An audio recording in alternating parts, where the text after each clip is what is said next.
Board members, please take your seats. All right. The April 28th, 2022 regular meeting of the Fairfax County School Board will now come to order. Please stand for the Pledge of Allegiance, followed by a moment of silence and a performance of the national anthem by the Forestville Elementary School Singers under the direction of Stephanie Patterson.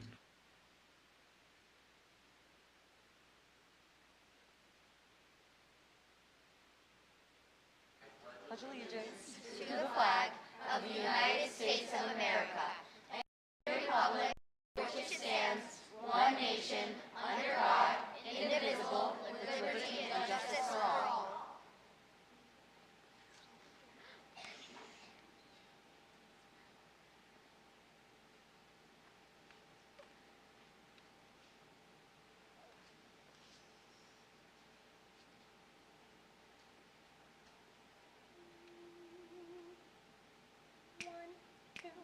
Ready?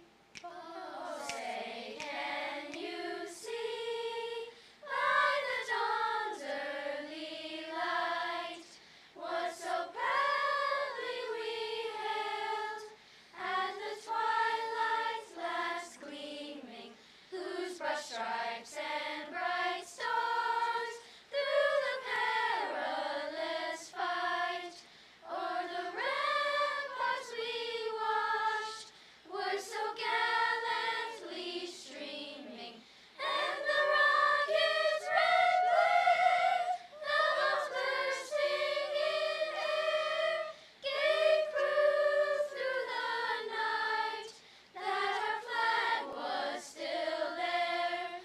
Oh, say does that star-spangled banner yet wave o'er the land of the free and the home of the brave?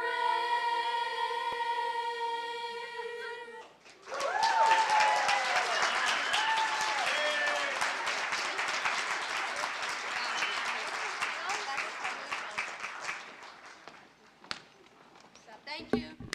Good job, Forestville. Congratulations to our incredible Forestville Cardinals. And may I just say, as Mr. Cherry? someone who attended Forestville myself, what an incredible job. Yes, they were wonderful. Agenda item 2.02, certification of closed meeting compliance.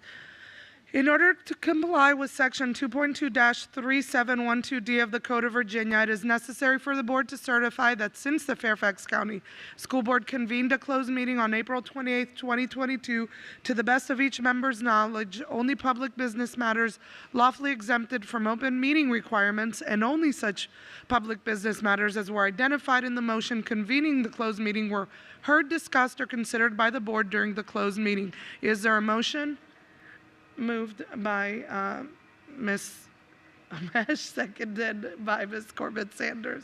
All those in favor? That is unanimous with several people away from the table.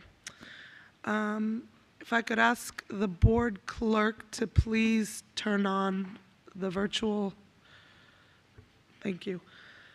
Agenda item 2.03, announcements. I would like to recognize Mr. Dan Stork. Is he with us tonight? Mount Vernon District Supervisor and former school board member. Thank you. Thank you, Mr. Stork. Happy to have you here today. Ms. McLaughlin will be absent this evening. Ms. Tolan has submitted a written request to virtually attend this evening's meeting due to a personal conflict, and Ms. Sizemore-Heiser has submitted a written request to virtually attend this evening's meeting due to a medical conflict. I'll call for the vote. All those in favor of approving Ms. Sizemore-Heiser and Ms. Tolan's request to virtually attend tonight's meeting, please raise your hands. That is unanimous with 2 people away from the table. If you'd like to review a copy of the agenda and any agenda item that is being discussed tonight, that information may be found at the back of the auditorium or on the website at fcps.edu/schoolboard/board docs. Tonight's meeting is also being broadcast on Channel 99 and live streamed on the website at fcps.edu/tv/ch99. I'll now call on Mr. Chowdhury for an announcement.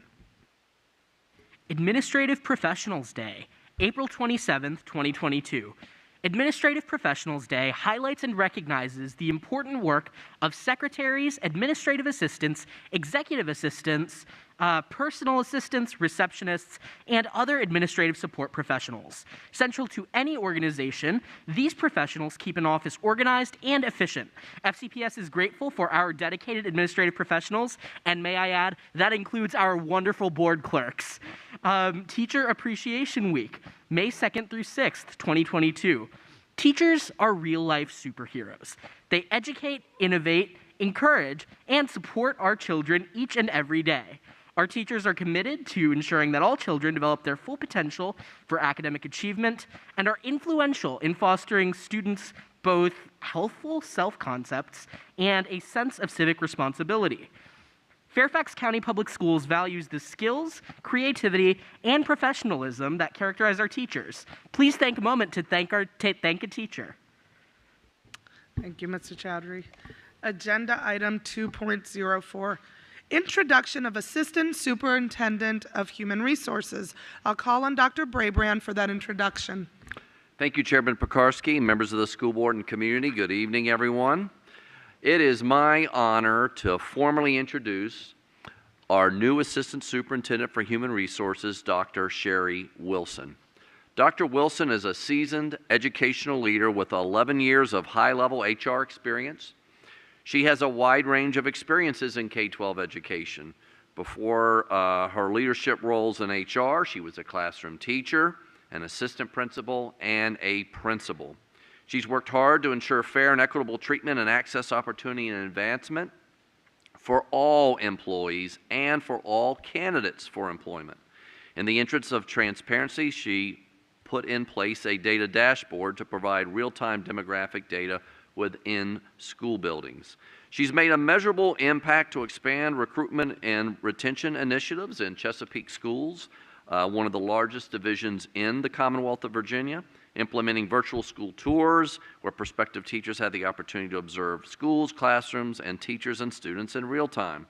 She is very knowledgeable, Dr. Wilson is, in contract negotiation and collective bargaining, and has a strong vision for individualized options and pathways for employees.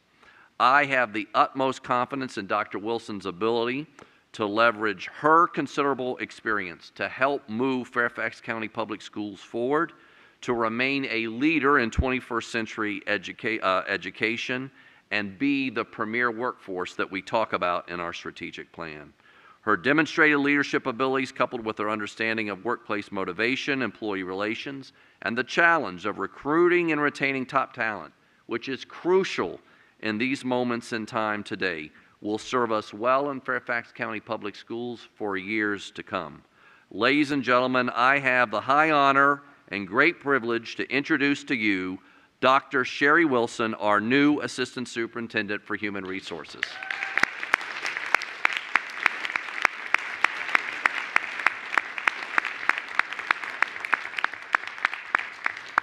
Thank you so much. And good evening, Chair Pekarsky, members of the school board, Dr. Brabrand, and staff. I am deeply humbled by my appointment to the position of Fairfax County Public Schools Assistant Superintendent for Human Resources.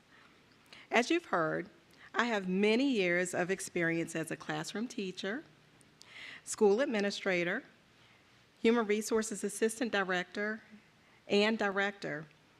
The experiences that I've gained have given me the ability to see things through various lenses, which is important when you are charged with making prudent decisions for all stakeholders. I believe that collaboration with employees on matters that impact them and individual feedback are essential to decision-making. In my opinion, the richer perspective brought by diversity of thought enhances collaboration. During my time in human resources, I've led a number of cross-functional collaborative teams which have worked to address the needs of students, employees, and the community.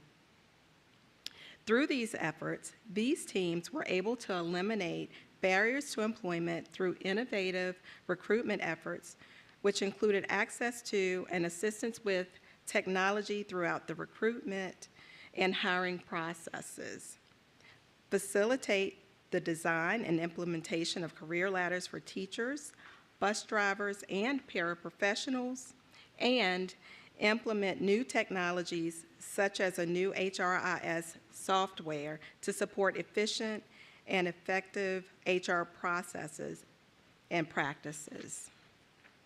I love the fact that FCPS embraces creative thinking, a culture of caring, equity, inclusion, innovation, and a diverse workforce. Each of these factors combine to create and support the premier workforce for which Fairfax County Public Schools is known. Having worked alongside members of the Human Resources team at recruiting events, I've seen the zeal and the commitment to recruiting the best and the brightest to join the FCPS workforce, and I am thrilled to now join such a dedicated staff. Fairfax is a respected district within our state, often taking the lead in implementing initiatives and addressing the needs of our employees. I am excited to join you in positively impacting the outcomes of our students, employees, and school community.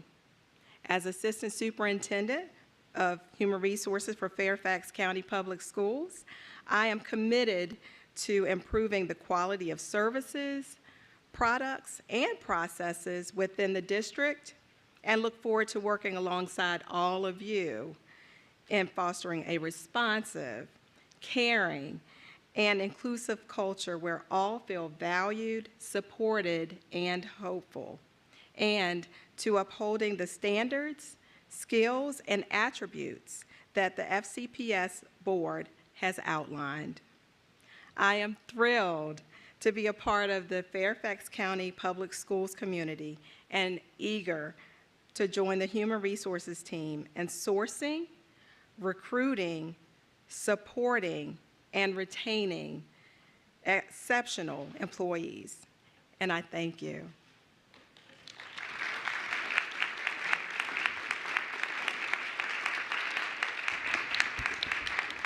Dr. Wilson, on behalf of the school board, I want to welcome you.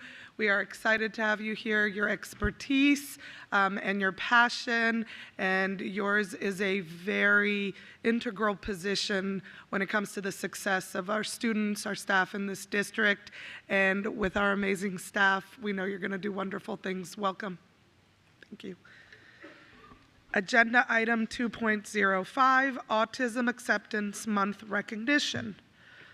The board will invite each recognition recipient and their supporters to come up for a photo after the reading of all of the recognitions. I'll now call on Ms. Sizemore Heiser. Thank you. April is National Autism Acceptance Month, and the 15th Annual World Autism Day is April 2nd. The Autism Society of America recognizes that the prevalence of autism in the United States has risen from 1 in 125 children in 2010 to 1 in 44 in 2021. Autistic students attend many of our schools in Fairfax County. Autism can affect an individual's social interaction and communication skills. It is considered a spectrum because each child is different and is affected in unique ways with many strengths and challenges. As the saying goes, if you have met one person with autism, you have met one person with autism.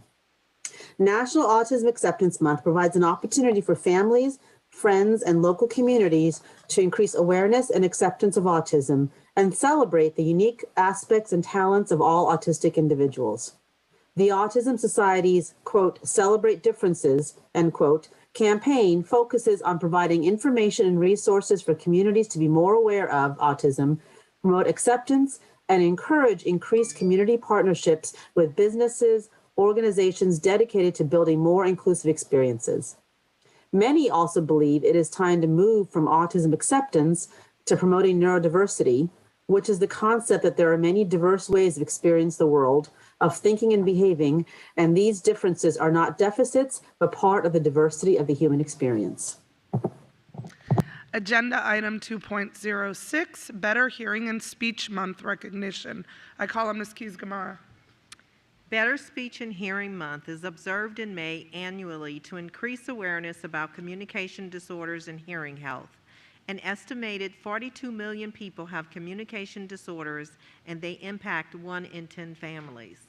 Currently, Fairfax County Public Schools provide speech and language services to more than 10,000 students.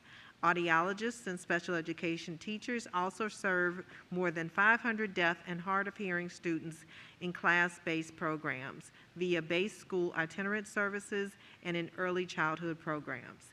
FCPS annually observes and celebrates Better Speech and Hearing Month and encourages all citizens in our school community to recognize the efforts, dedication, and skills of the speech language pathologists, audiologists, and teachers of students who are deaf and hard of hearing.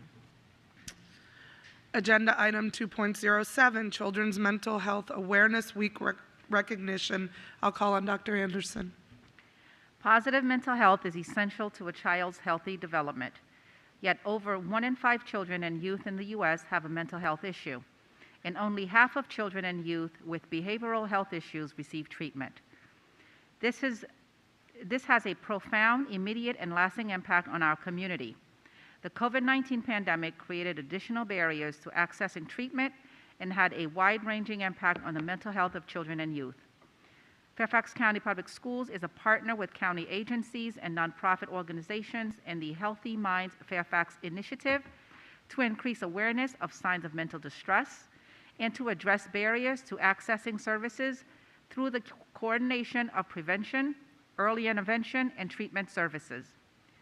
The school board is pleased to recognize May 1 through 5th, 2022 as Children's Mental Health Awareness Week in Fairfax County. This is an opportunity to celebrate the work of our school division to increase awareness of the connection between mental health and social, emotional, and psychological well-being.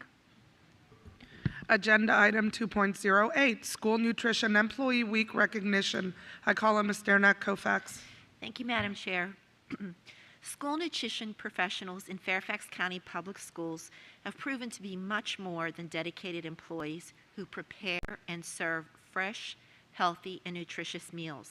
They have become recognized as essential frontline staff who work tirelessly to combat food insecurity with their welcoming and caring approach. Our Food and Nutrition Services team has provided consistent access to over 150,000 meals daily. School nutrition professionals strategically balance many roles behind the scenes while striving to meet the needs of their school communities.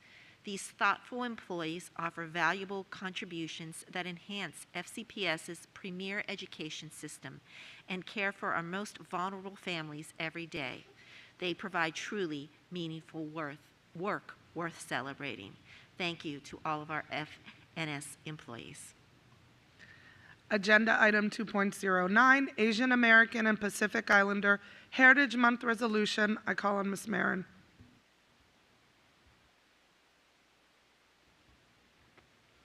Whereas Asian Americans and Pacific Islanders make up 20% of the population in Fairfax County, according to the U.S. Census Bureau, including 35,000 students in kindergarten through 12th grade. And whereas Asian Americans established their first settlement in 1763 and over time have endured such injustices as the Asian Exclusion Act that prohibited immigration from Asia and the Japanese internment that established concentration camps that incarcerated Asian U.S. citizens from 1942 and 1946. And whereas Asian American and Pacific Islander students and their families reflect the rich and vibrant diversity of cultures, histories, and languages of the many different countries of Asia and the Pacific Islands and are valued members of our community. And whereas Asian Americans and Pacific Islanders have made significant contributions in the areas of infrastructure, economy, and technology that have played a pivotal role in America's history. And whereas Asian Americans and Pacific Islanders have achieved great accomplishments in the fields of math, science, education, the arts, and civil rights that that benefit past, current, and future generations. Now, therefore, be it resolved that the Fairfax County School Board joins Asian Americans and Pacific Islanders in celebrating May as 2022 Asian American and Pacific Islander Heritage Month in recognition of the many contributions Asian Americans and Pacific Islanders have made to our society. I so move. Is there a second? Second. Seconded by Ms. Omesh. Ms. Marin, would you like to speak to this resolution? Just to say that I'm proud to be able to read this today, and I'm so pleased that our board is recognizing this significant part of our Fairfax community, and I will let the words of the resolution speak further for itself. Thank you. Thank you, Ms. Marin. Ms. Omesh? Okay, you know you're not to expect that brevity from me, but I didn't read a resolution. I know, we got a lot of resolutions. I noticed that, actually. But I am really honored to second this resolution. I'm privileged to speak to it. Obviously, people of Asian and Pacific Island heritage are and have been a robust part of not only our American, but certainly our global human history, human story. Nearly 60% of the world population has ties to Asia or the Pacific Islands. That's over half. Hailing from at least 48 countries, with over 4.46 billion people across the globe, speaking over 2,300 languages in Asia, and then over 750 in the Pacific Islands alone. And of course, right here at home, Asian Americans are the fastest growing major racial group in this country. 19 to 22 million Asian Americans, about 6% of the US population, are a part of our community, and that's in Virginia, almost 7%. In Fairfax County Public Schools, it's 20% of our students, that's 1 in 5, and 23% of our staff. In fact, some of our schools are actually majority Asian. McNair Elementary School is 60%, and Carson is just about half. While there is a unity, of course, of this broad global community, we must also identify, no doubt, the danger of lumping a mass group of beautifully varied 60% of the world population under one monolithic label. It continues to boggle my mind that we lump that vast diversity in one group, though certainly we can better understand from the origins of history when most people who didn't fit familiar boxes were kind of just from the Orient. This is no surprise, of course, when Christopher Columbus himself landed here trying to find Asia and subsequently called whoever he found here Indian. In the mid-1800s, we had actual laws, like the Page Act and the Chinese Exclusion Act. I know this said Asian, but Chinese Exclusion Act, that prohibited recruitment of laborers from China, Japan, or any Oriental country. We're also too aware, of course, of Japanese internment that happened in our lifetimes, where deliberate imprisonment occurred on the basis of stereotypes and lumping many to represent some. However, today we understand that community members of Asian or Pacific Island descent are vastly diverse and span class, ability, a multitude of languages, and are diverse in color and in creed. We have evidence of Filipino sailors and other adventurers here as early as the 1500s, long before even the Declaration of Independence or this country was even known to be America. And just in our system, 4 of the top 5 languages spoken by our families are spoken in Asia. What's more, hundreds of families in our schools speak 27 languages that originate in Asia or the Pacific Islands. Among the top 5, Arabic, Korean, Vietnamese, Mandarin, and then also within the hundreds, Urdu, Telugu, Hindi, Farsi, Russian, Tamil, Bengali, Nepali, Tagalog, Dari, Pashto, Turkish, Japanese, Thai, Gujarati, Malayalam, Punjabi, Marathi, Mongolian, Kurdish, Cambodian, Cantonese, and Karenese. Of course, that doesn't mean we don't continue to struggle with our own modern misconceptions around these categories. Just last year, as we know, Asian American hate crimes increased by 339% nationwide. These harms arise from the very dehumanization that's made possible by the broad categories that we continue to perpetuate, and of course the lack of nuance and understanding of who our neighbors really are. Chief among these, I'd be remiss not to mention the stereotype of the model minority myth, the idea that all Asians are successful and therefore are not impacted by racism or bias. These are falsehoods that we must continue to recognize, to unpack in our own misconceptions, and cultivate a community with broader understanding. Because, as we know, the story of Asian Americans and Pacific Islanders in this country is vast. In fact, it's incredible. and Asian Americans and Pacific Islanders have been part of the rights movements that have made monumental shifts in our nation's history. Filipino farm workers joined Cesar Chavez in the fight for workers in this country. In education, heroes like Mammy Tape fought to set major precedents for this country in cases like Tape versus Hurley that made its way all the way up to the California Supreme Court to promote equity and ensure that all children are entitled to access of public education. Congresswoman Patsy Mink, the first Asian American woman in Congress, was the co-author and sponsor of Title IX of the Education Amendments of 1972, which, as we know, we continue to rely on today to fight against sex discrimination in education programs. And of course, there are fun names like Bruce Lee, who we know from martial arts in Hollywood, Maya Lin, who designed the Vietnam War Memorial, Don Chang, founder of Forever 21, and Stephen Chen, co-founder of YouTube. Of course, some of us are familiar with the American cellist Yo-Yo Ma, or NFL players like Walter Achu, Sanjay Beach, and Brandon Chillar. There are many examples. Judge Sri Srinivasan, who is interesting to me, of course, being in law school, is the chief judge of the DC Court of Appeals, arguably the most powerful court under the Supreme Court.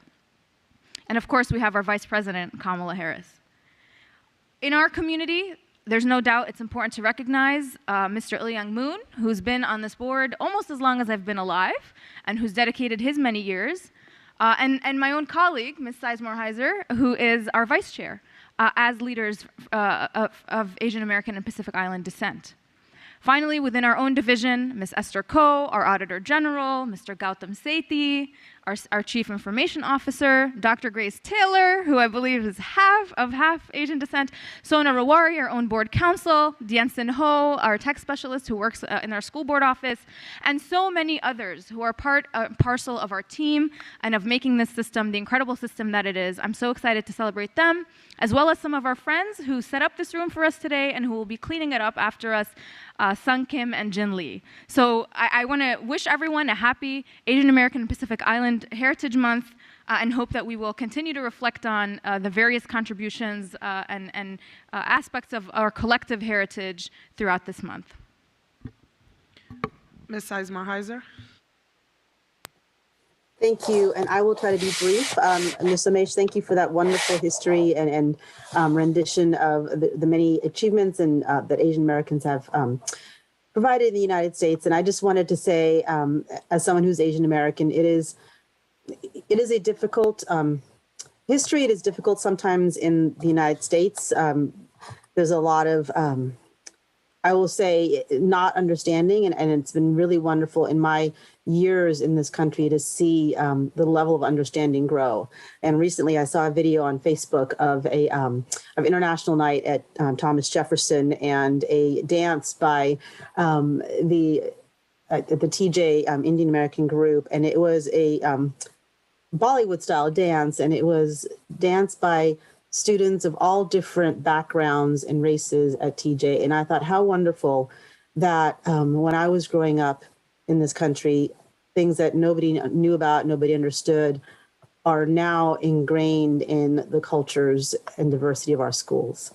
And so as someone who sits here as the first Asian American woman on the school board, growing up interested in politics and never seeing anybody who looked like me, who had my background in seats like mine, I think the more we have representation, the greater we build understanding, and the greater we build understanding, the more we create unity. So I am really glad we're celebrating this month. I'm really glad that we have the representation, and I'm really glad that I see people of all races and backgrounds celebrating all of the unique cultures we have, including our AAPI culture. So thank you. Thank you, Ms. Sizemore Heiser. I will now go ahead and take the vote. All those in favor of passing this resolution, raise your hands. And that is unanimous with Ms. Sizemore Heiser and Ms. Tolan voting virtually. Agenda item 2.10, Greenbrier West Elementary School 50th Anniversary Resolution. I'll call on Ms. Cohen.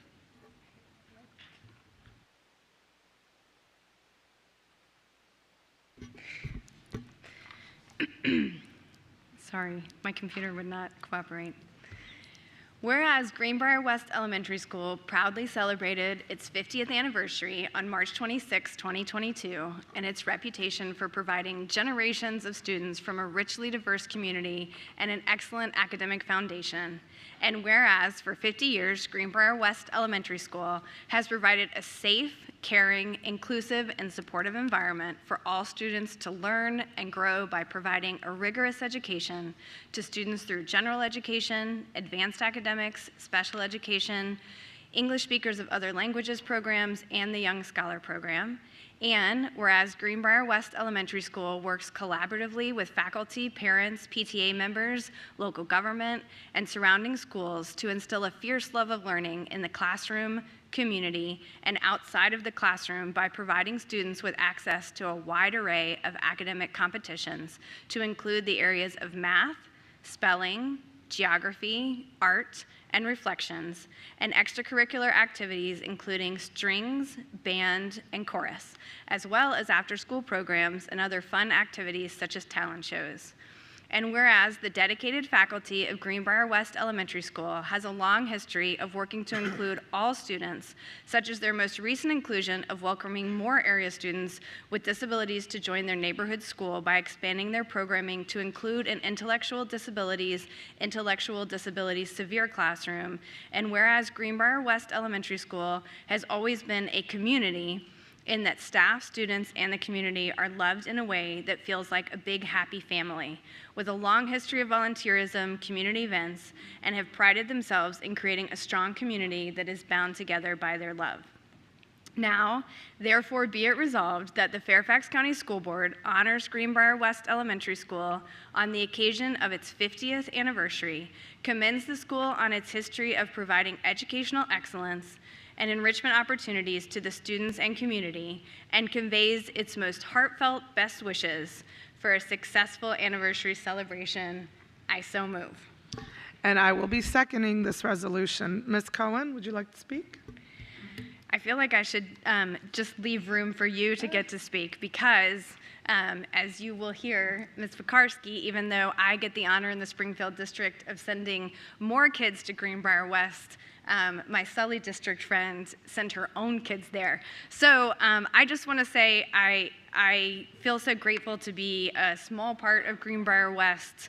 My first experience there was at an outdoor festival that they had, and Ms. Pekarsky was nice enough to come with me and knew every single person who came up to speak to us. And we had the good fortune a couple of years ago to bring a wonderful new principal, Mr. Andrew Blount, who has just done an amazing job. And the number of comments and compliments that we get about how you ran the school during COVID, the pancake dinners that you did over Zoom, all of the different things.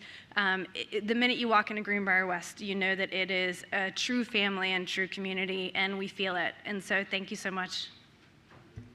Yeah, I'm very excited to second this, and as a parent at GBW for over a decade, and as PTA president many times, and volunteer throughout the years, I could talk all night about the wonderful things that are happening at this school and have happened, and my own kids had an opportunity to be a part of.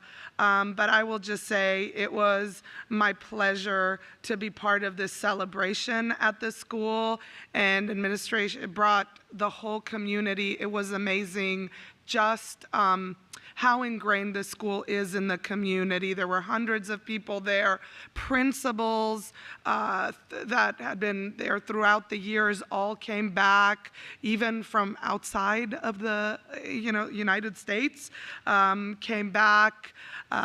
Former teachers, staff. It was just amazing, and it was amazing to catch up with everyone, and it was just a wonderful opportunity to see a community who really cares about education and cares about their school and invests in it so heavily come together to really enjoy that moment and to celebrate everything that GBW has been, is, and will be in the future. So thank you. Very happy to be a part of that. And I will now go ahead and take the vote. All those in favor? And that is unanimous with Ms. Stolen and Ms. Heiser. Agenda item 2.11, resolution naming the softball field at Walt Whitman Middle School. Thank you, Madam Chair. Whereas David H. Evans served with distinction as a commissioner for over a decade of service to the Fort Hunt Softball League. Whereas Mr. Evans held positions such as Vice Commissioner, Director of Operations, Field Maintenance, and most importantly, Coach. Whereas thanks to Dave's tireless efforts, hundreds of young athletes participate in team sports and tournaments organized by the Fort Hunt Youth League in our program, always ensuring that there is a safe, welcoming environment for everyone. Whereas Dave was instrumental in bringing lighting to the field at Walt Whitman Middle School, which made it possible for a fall season when the days are short.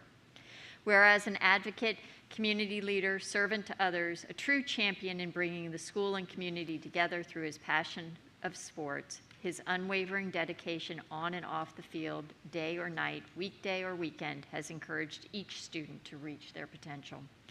Now, therefore, be it resolved that the Fairfax County School Board extends its highest commendation and deepest appreciation to David H. Evans for his valuable contributions and dedicated service to the board, to Fairfax County Public Schools, and to the children and citizens of Fairfax County by renaming the Walt Whitman Girls Softball Field as the Dave Evans Softball Field. I so move. Is there a second? Second. Seconded by Ms. Derenak Kofax. Ms. Corbett Sanders? Yes. If you can just hold one moment, I'm going to pull up my remarks.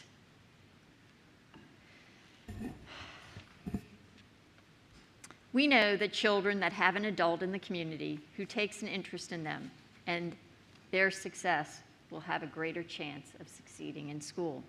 We also know that it takes a village to raise a child. And remember to always to do the right thing. Dave Evans epitomized all of these sayings. Years ago, I remember attending community and local school events where I would see Dave, his quiet, unwavering presence, supporting not only the success of his beautiful daughters, but of all the kids in the community, was wonderful to observe. Without being asked, he would offer a helping hand, delightful treats from his catering company, and kind words, coaching and supporting softball players. When Dave realized that the field that most of our girls in Fort Hunt area play on did not have lights, he worked to make that happen. Dave always stepped up to assist the high-needs community of the Route 1 corridor. Recognizing the needs for housing security, he became involved in Good Shepherd Housing to provide housing for our most vulnerable families on the Route 1 corridor. He was equally passionate about food, health, and workforce training as an active volunteer with United Community. Prior to his passing away, he was the co-chair of this organization, which is a partner with Walt Whitman Middle School in the Community Schools Initiative. He also served on the board of the Mount Vernon and Lee Chamber of Commerce. Dave made his friends his family, and there is no better example than the lifelong friendship he had with Supervisor Stork. Their childhood friendship began in Columbus, Ohio, and continued here in Mount Vernon, where they shared a passion for their wonderful wives, children, and community, as well as biking.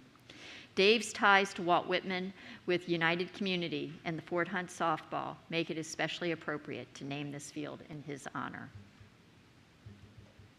Ms. Derenak Kofax? Thank you, Ms. Corbett Sanders, for your heartfelt words and resolution, recognizing the outstanding work of Mr. Dave Evans and all he did for our communities in Region 3.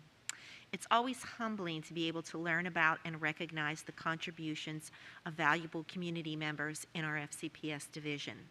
I am grateful to Mr. Evans for his dedication and unwavering support of our athletic programs and, in turn, our students.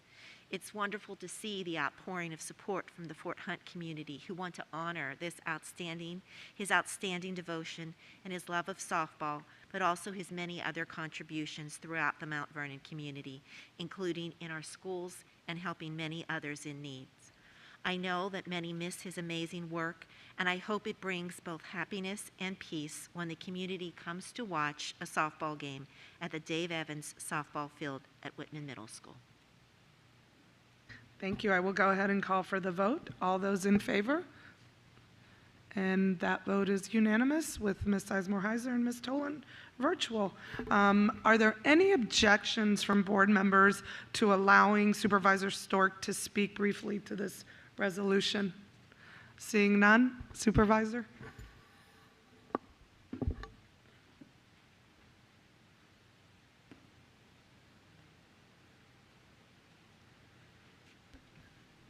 Well, thank you for letting me speak. I don't think I can speak without crying, so I'm going to let his youngest daughter speak on my behalf. But thank you very much.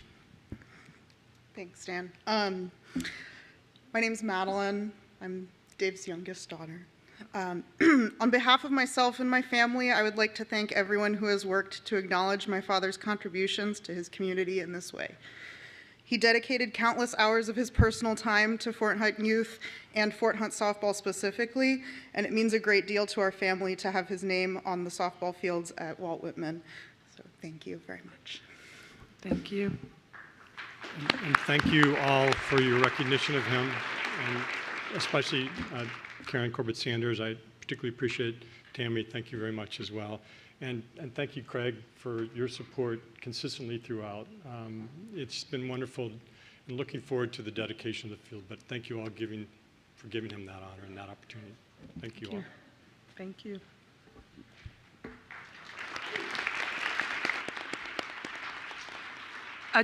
Agenda item 2.12, Historical Markers Contest Resolution.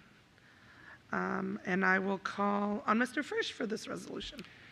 Whereas the Black History Month and Asian American Pacific Islander Heritage Month Historical Marker Contest, sponsored by former Governor Ralph Northam and former Secretary of Education Olive Carney, were created to recognize important Black and African American and AAPI figures and events in Virginia history, shedding light on important histories and narratives that have been previously excluded from or underrepresented in our curriculum. And whereas in February of 2020, 85 students from Fairfax County Public Schools participated in the governor's first Black History Month Historical Markers Contest, which was open to all Virginia students in kindergarten through 12th grade. Of the 10 new Black historical markers selected by the Governor's Commission in 2020, 5 resulted from successful submissions from FCPS students. 55 fourth graders from Laurel Ridge Elementary School successfully nominated Barbara Rose Johns for a historical marker that can now be seen in Farmville. 1 first grader and 6 fourth graders from Laurel Ridge Elementary successfully nominated Sergeant William H. Carney for a marker that was erected in Norfolk. 1 Falls Church High School student and 3 fourth graders from Laurel Ridge successfully nominated Katherine Johnson for a marker that will soon be unveiled in Hampton. 1 Falls Church High School student nominated Angelo for a new historical marker that was installed in Jamestown, and 3 Laurel Ridge fourth graders successfully nominated Ona Judge for a new historical marker that was unveiled here in Fairfax County. And whereas in February of 2021, 15 students in the History Hunters and History Markers Club at Kings Glen Elementary School participated in Governor Northam's second Black History Historical Markers Contest. Of the 5 new Virginia historical markers resulting from this contest, 3 came from this Kings Glen Elementary School virtual club. 4 students in 4th, 5th, and 6th grade at Kings Glen successfully nominated Mary Bowser Denman for a marker that will be unveiled in Richmond later this year. 1 Kings Glen 4th grader nominated Dr. Edwin Bancroft Henderson for a historical marker that was unveiled in Falls Church last fall, and 3 students in 4th and 5th grade nominated Dangerfield and Harriet Newby for a marker that will be unveiled this coming June in Rappahannock County. And whereas in May of 2021, students from Hunters Woods Elementary School and Cherry Run Elementary School participated in Governor Northam's first Asian American and Pacific Islander Heritage Month Historical Markers Contest. Of the 5 new Virginia historical markers resulting from this contest, 2 were nominated by FCPS students. Students from Cherry Run Elementary School nominated Filipinos in the U.S. Navy for a marker that will be installed in Virginia Beach. Students from Hunters Woods Elementary successfully petitioned for a roadside marker honoring W.W. Yen that will be erected in Albemarle County. And whereas the hard work and dedication of these students, with the guidance and support of teachers, have led to the long overdue formal recognition of Black and Asian American Pacific Islander historical figures in Fairfax County and around the Commonwealth, celebrating not only Virginia history, but also American history. And whereas the fact that of all the nominations from students around the Commonwealth, exactly half of the 20 new historical markers came from the research and writing of Fairfax County Public School students, a particular source of pride here in FCPS. And whereas the curiosity and determination of these students and their teachers to learn about and amplify the untold stories of Virginia's history helped to inspire Fairfax County School Board and the Fairfax County Board of Supervisors to establish the first Fairfax County Historical Markers Contest.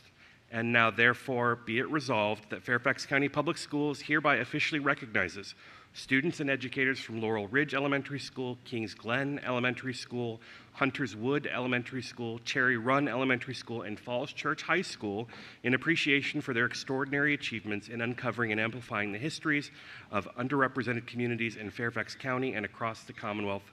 I so move. Is there a second? Second. Seconded by Ms. Corbett Sanders. Mr. Frisch, would you like to speak? Yes, thank you. First, I would like to thank Ms. Corbett Sanders for partnering with me on this long overdue resolution. I would also like to thank our staff aides for doing much of the footwork to make this happen. I'm not sure that there's much left to be said, but I would be remiss if I neglected to express our appreciation for Morakini, now at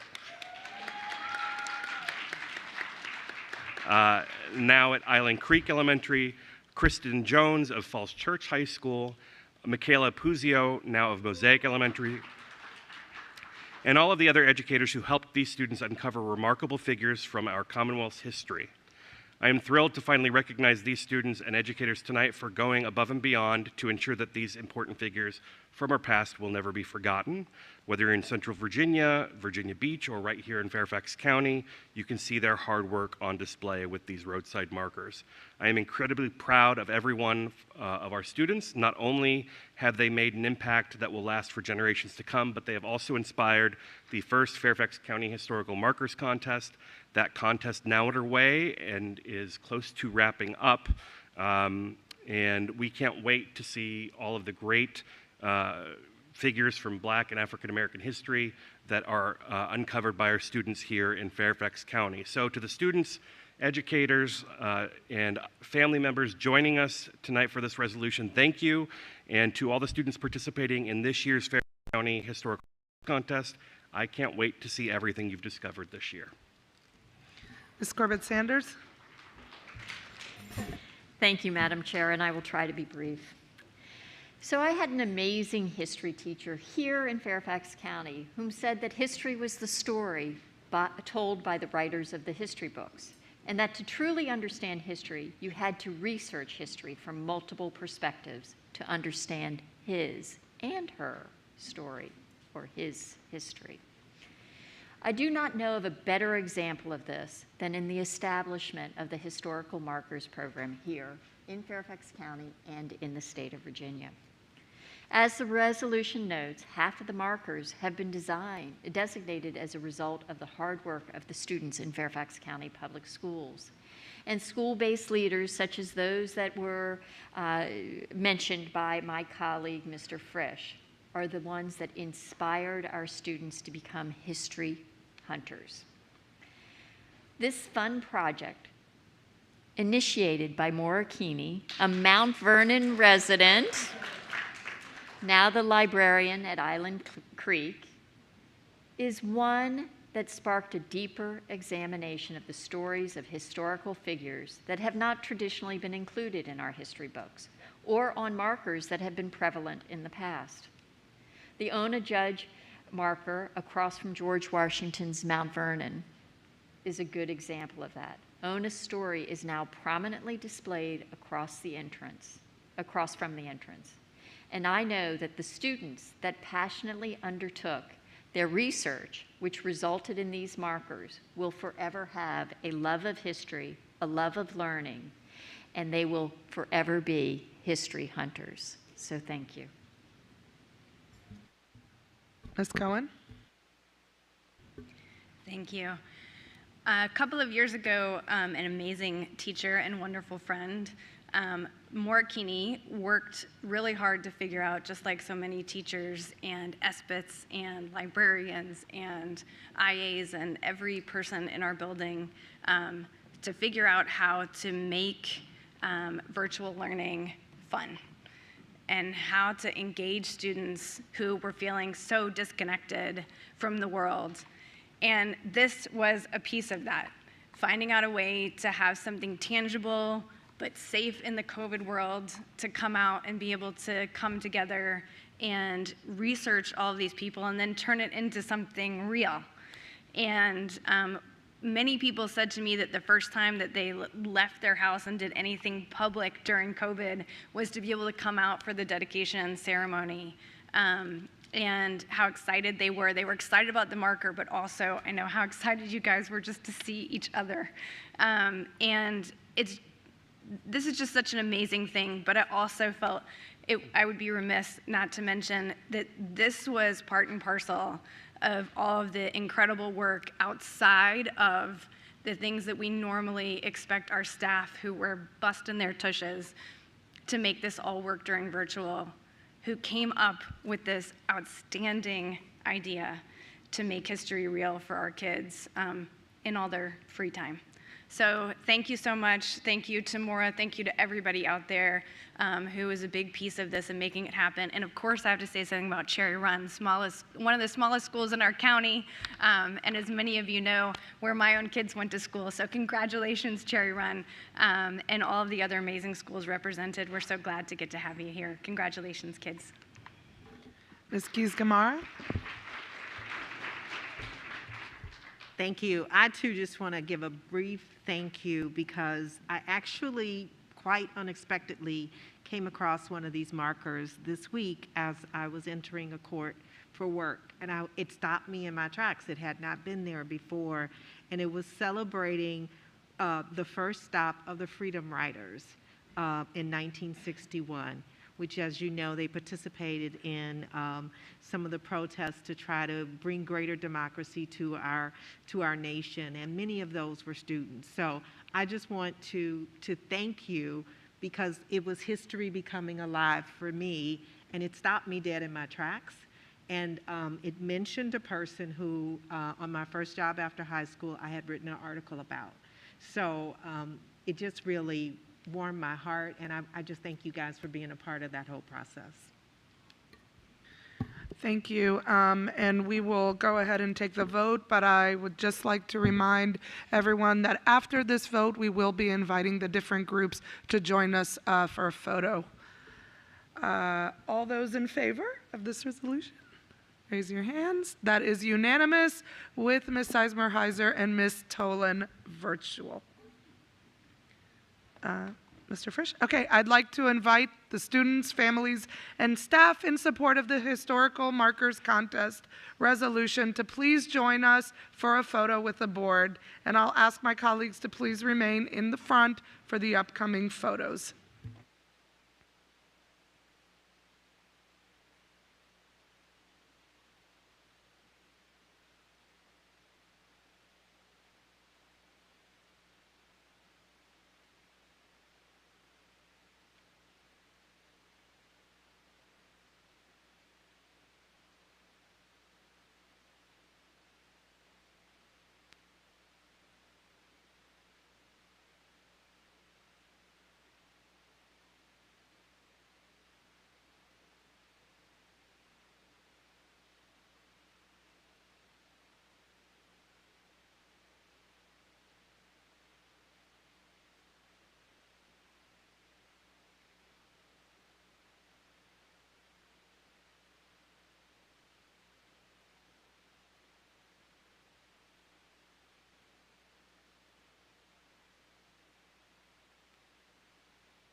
As our students exit the dais area, I would like to invite members of Dave Evans' family, including his wife Teresa and daughters Elizabeth and Madeline, along with Supervisor Stork and Whitman Principal Craig Herring, friends and staff who are here this evening in support of the Whitman softball field naming recognition, to please join the board at the dais for a photo.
I would like to invite now the Greenbrier West Principal, Andrew Blunt, staff and supporters of the Greenbrier West anniversary recognition to please join the board at the dais for a photo.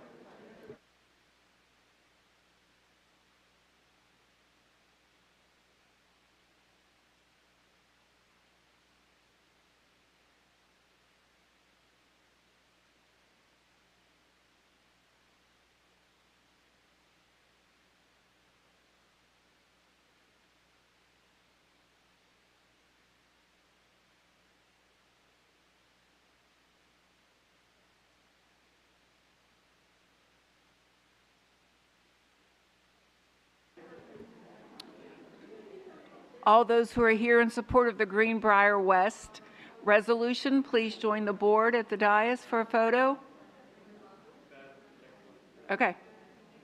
I would like to invite staff and supporters of the Asian American and Pacific Islander Heritage Month recognition to join the board at the dais.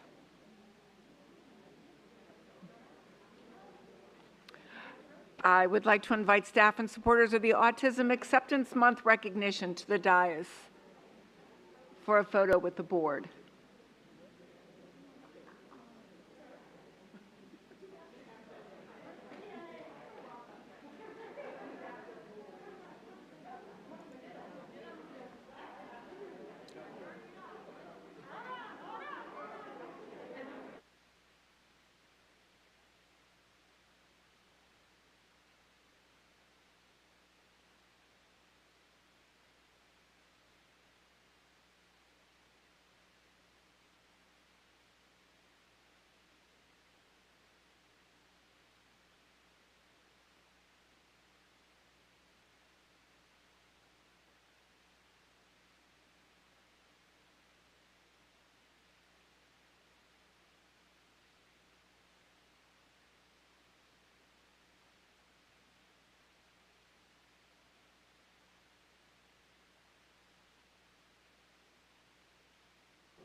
Thank you. If you're here this evening in support of the Better Hearing and Speech Month recognition, please join the board at the dais for a photo.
If you are here this evening in support of the School Nutrition Employee Week recognition, please join the board at the dais for a photo.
Yeah.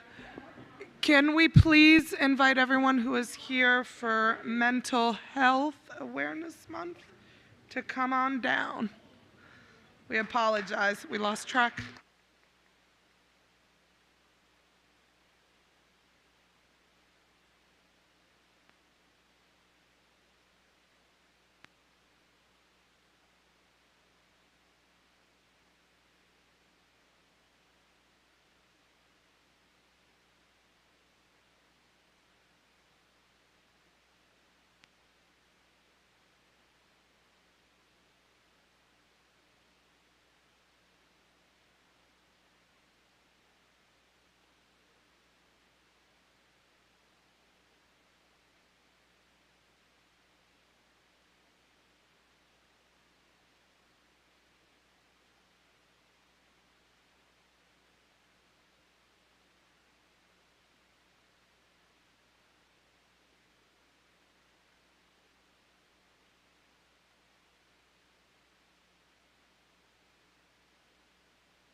Agenda item 3.01, community participation. The next order of business is community participation. Speakers must limit their remarks to no more than 2 minutes in length. At the conclusion of the 2 minutes, the microphone or video will be turned off. School board members will be listening but not responding to individual speakers. The school board will not hear statements involving issues that have been scheduled for public hearings, such as capital improvement program, budget, and boundaries. Comments targeting, criticizing, or attacking individual students are not permitted during public meetings. Complaints regarding school-based employees should be directed to the appropriate school principal or other school official. My apologies. Speakers should refrain from using personally identifiable information in connection with an individual student or school-based employee.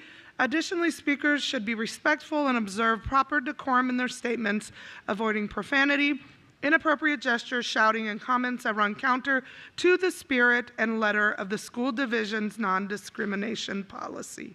All statements should be directed to the school board, and speakers should remain at the podium until concluding their remarks. And as a reminder, speaker substitutions are not permitted. A speaker may not yield their time to another individual before or during their remarks. Shouting and outbursts from the audience will not be tolerated. We're grateful to everyone who has come to speak to us today, and we thank you for your patience and your cooperation. I'll call on Ms. Omesh. Thank you, Ms. Pekarsky. Without objection, I'd like to ask that folks who speak a different language than English when sharing with us today, that use their 2 minutes for that portion, that the interpretation be allowed otherwise, regardless of time. Seeing no objections, Ms. Marin. Yes, I certainly do not object. Sure. I just want to inform the public that we have been looking at ways to codify this so that in the future the interpretation is included in the time of length for public speakers. It just takes a little time to work through our process. And that the burden of translation interpretation be on our system and not on our public. All right, thank you, folks. Seeing no objection, we will go ahead and start community participation. Ms. Madeja. Our first speaker is Samantha Irvin.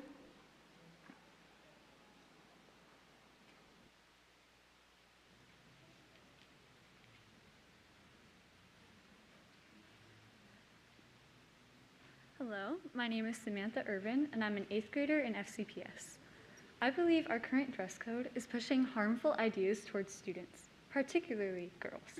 The current county-wide dress code states that students may not show an excessive amount of skin, but what's deemed excessive? As time has gone on, our idea of it has certainly changed, while this rule hasn't. Moreover, the dress code blatantly targets women. For example, in my school alone, anything showing cleavage, midriff, or undergarments is prohibited. Under that rule, girls can be sent home for showing a bra strap, while the boy wearing a crop top with armholes dropped to the bottom is fine. A crop top showing my stomach isn't okay, but a sleeveless sheer jersey is. I understand that the county's goal is to protect its students, but all we're doing is punishing girls for something boys are doing. Adding to that, I don't understand why we're teaching young women how to cover up rather than young men how to keep it to themselves.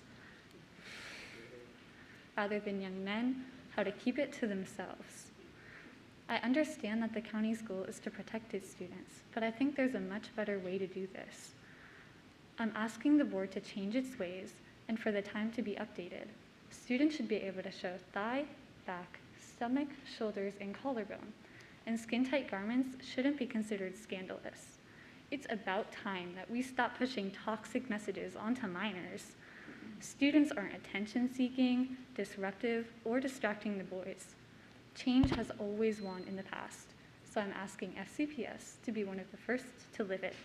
Thank you. Thank you. Our next speaker is Jay Vizcardo-Lichter.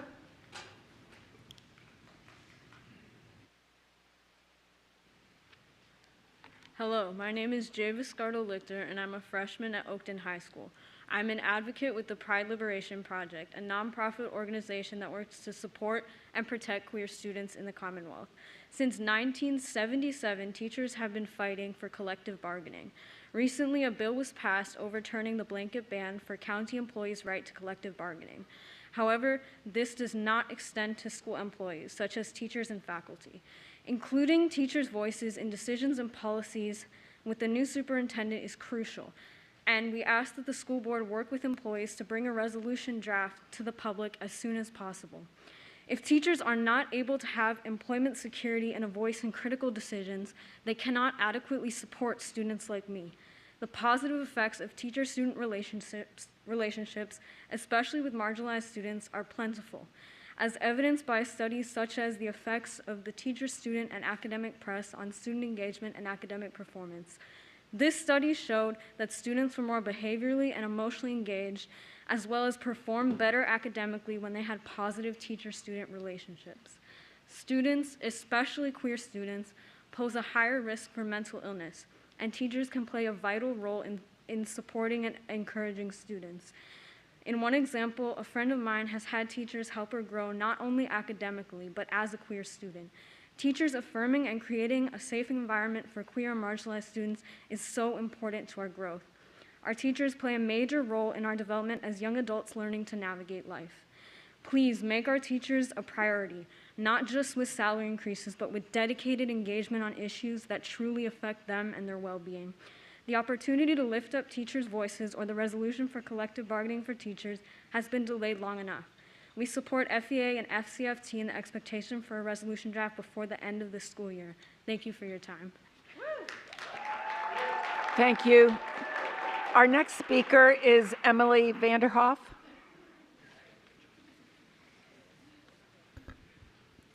Good evening, Chair Pekarsky, Dr. Brabrand, and members of the board. My name is Emily Vanderhoff. I'm a first grade teacher and proud member of FCFT. I'm also here representing the Alliance of Fairfax Education Unions, AFEU, a new partnership between FCFT and FEA. We rallied today to urge you to pass a collective bargaining resolution as we approach Virginia's one-year anniversary of public sector collective bargaining.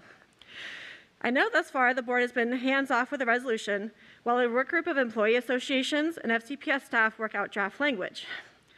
I'm concerned, however, that the timeline of the work group continues to get pushed back. The work was expected to finish in December, but with several canceled meetings, the work group is still not finished. I worry that once the resolution leaves the work group, the competing priorities that you all face may cause further delays.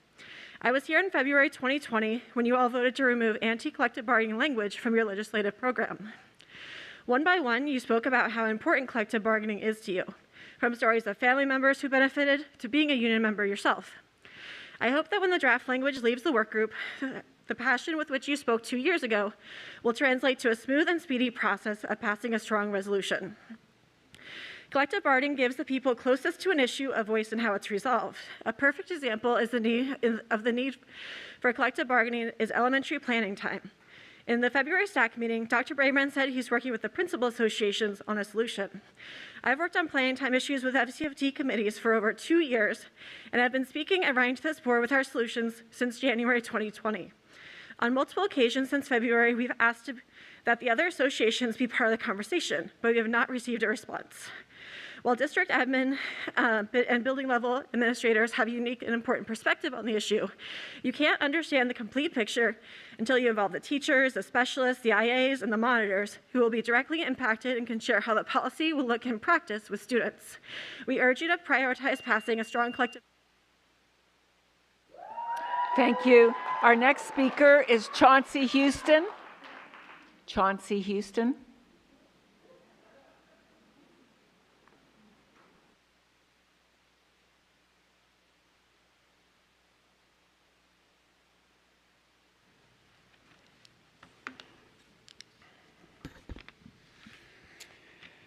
Good evening, Chair Pekarsky, school board members, Dr. Brabrand, leadership team.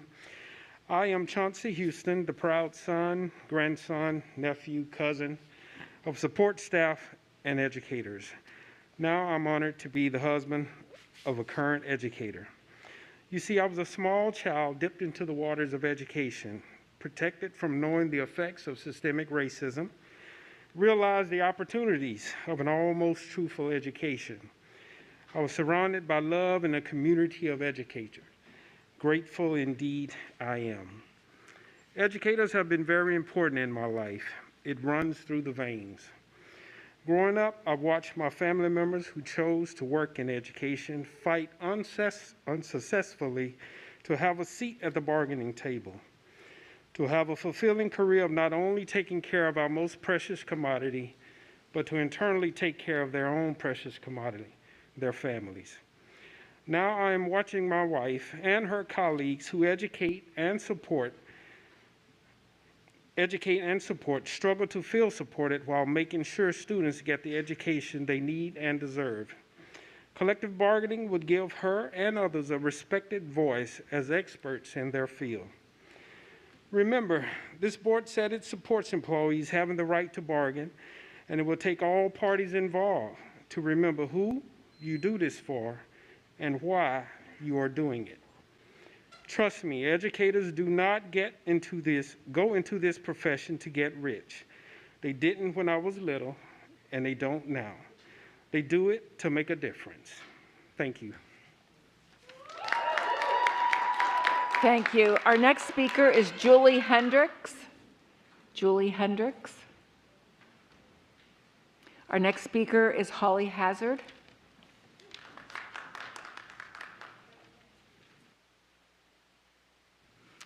Thank you, Madam Chairwoman and members of the board. My name is Holly Hazard. I'm here on behalf of For Public Education.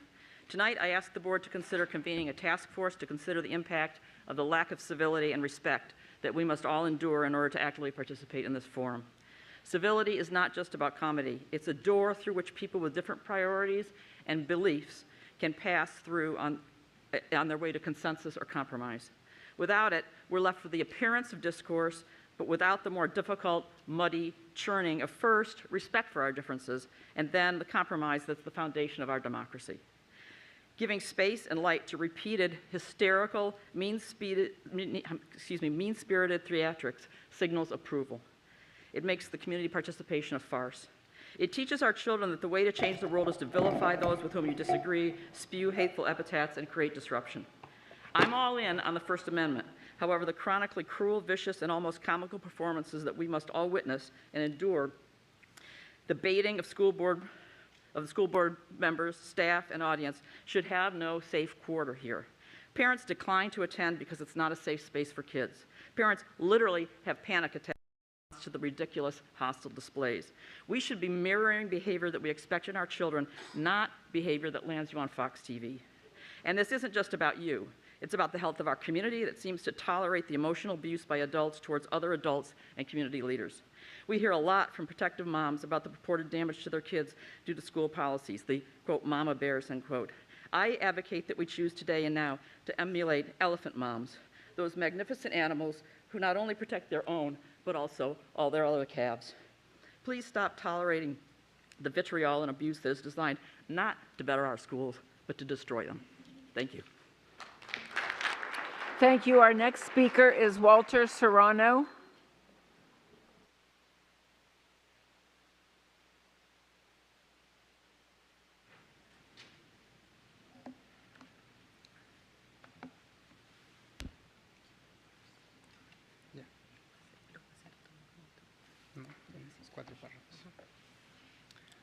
Hola, mi nombre es Walter Serrano y soy residente de la ciudad de Springfield y miembro de Casa Virginia. Hola, hello, my name is Walter Serrano and I live in the city of Springfield, Virginia, and I am a member of Casa VA. Gracias por la oportunidad que me permiten de poder expresar mi preocupación sobre el manejo de la información de los estudiantes y padres de familia indocumentados, ya que tengo mis sobrinos estudiando en las escuelas públicas del condado de Fairfax.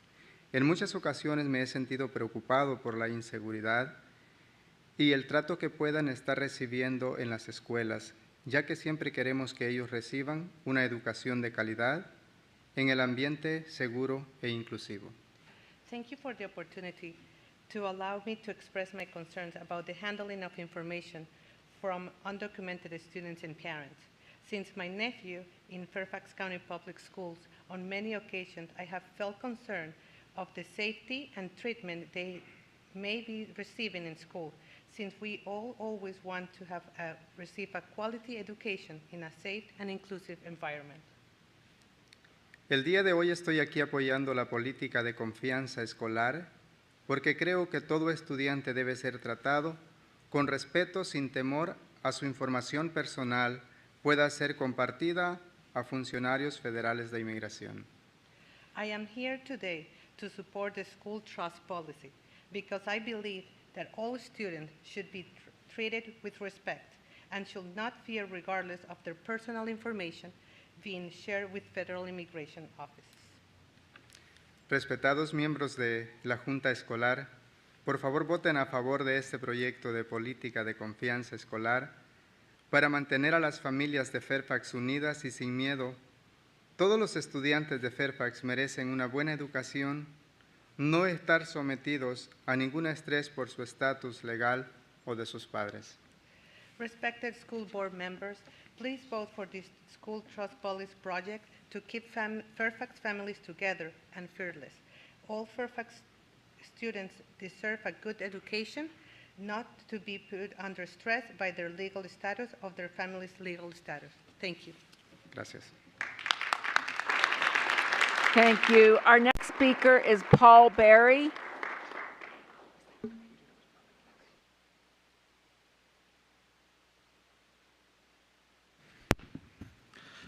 Good evening, Madam Chair, members of the board. My name is Paul Berry, and I live in Hunter Mill District. I want to begin my remarks by thanking the tireless efforts of my representative, but also thank all of you for your work throughout the pandemic.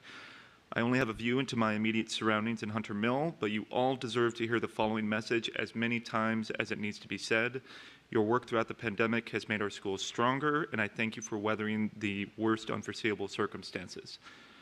Tonight, I'm here to ask you to continue the pursuit of excellence in our schools by supporting two measures. The first is collective bargaining. I'm the son of a lifelong public school teacher, and I'm a parent. Teachers in Virginia, and especially Fairfax, deserve better from all of us as participants and collaborators in public education. And Fairfax County should be driving the path forward to better wages, benefits, schedules, and other conditions in the workplace. Please support collective bargaining for our teachers and support staff. The second measure that I ask you to support is the trust policy. Thank you to Representatives Frisch and Anderson for driving this process to make schools a place for learning without fear. Countless families throughout the county who come from the New American communities deserve to know that the school experience for their children will reflect values of nurturing and growth. It's not simply about sending a message. This will have real positive impacts on students that they will remember this decision to adopt the trust policy long after they graduate. Thank you again for all of your work. Thank you. Our next speaker is Jose Rivera.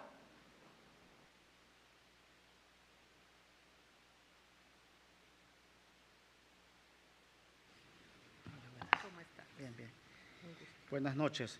Mi nombre es José Rivera, miembro de la organización Casa Virginia. Gracias por la oportunidad que me permiten de estar aquí para poder expresar una preocupación. Good evening. My name is Jose Rivera. I am a member of Casa VA organization. I thank you for the opportunity to be here today to express my concerns.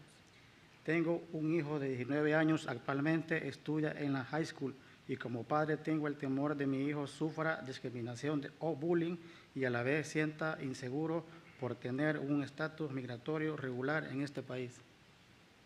I have a 19-year-old son who is currently in high school. And as father, I'm afraid that my son will suffer discrimination or bullying because of our legal status. I'm concerned that he might feel insecure for not having a regular immigration status in this country.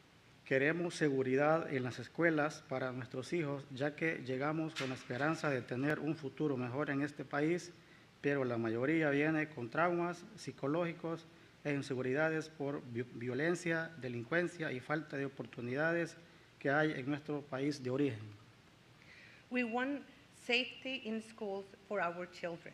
We come to this country hope to have a better future, and most of our children come with psychological traumas and insecurity due to violence, crimes, and lack of opportunity that exist in our countries of origin. Por esta razón pido a la Junta Escolar que vote a favor de la política de confianza escolar, ya que con esta política los estudiantes podrán enfocarse en sus estudios y asistir a las escuelas sin el estrés y la preocupación de pensar en su información pueda ser compartida a federales de inmigración y correr el riesgo de ser deportados, separados de sus familias. Muchas gracias. For this reason, I ask the school board to vote in favor of the school trust policy. As these policies, the students will be able to focus on their studies and attend school without any stress and worry of thinking of their information may be shared with federal immigration offices. We do not want them to be at risk of deportation and be separated from their families. Thank you very much. Thank you. Our next speaker is Mark Smith.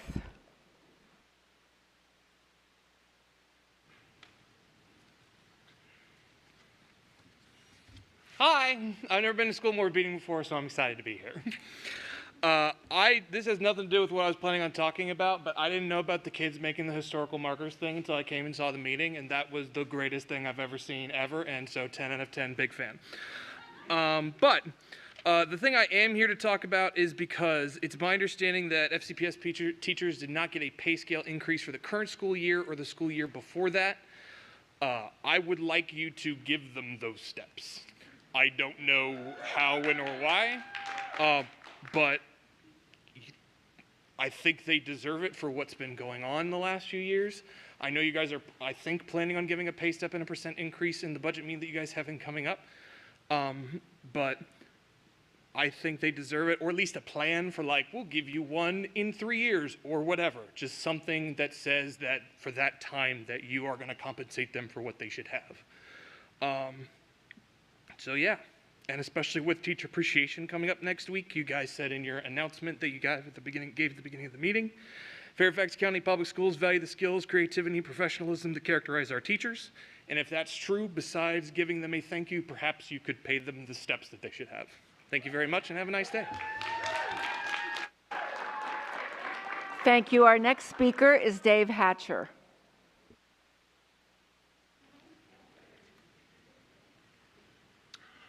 Good evening. I want to thank the board for helping me overhaul my intro tonight. Asian American heritage, not only my military service in Vietnam, but my heritage of 41 years this July to my Asian wife, and my partial fluency in 4 languages, my Russian, and my two biracial kids who were here at Luther Jackson and also Falls Church Jaguars, which leads me to my second entree, softball. And the newest issue facing school boards and jurisdictions now is the rush to ruin girls' sports.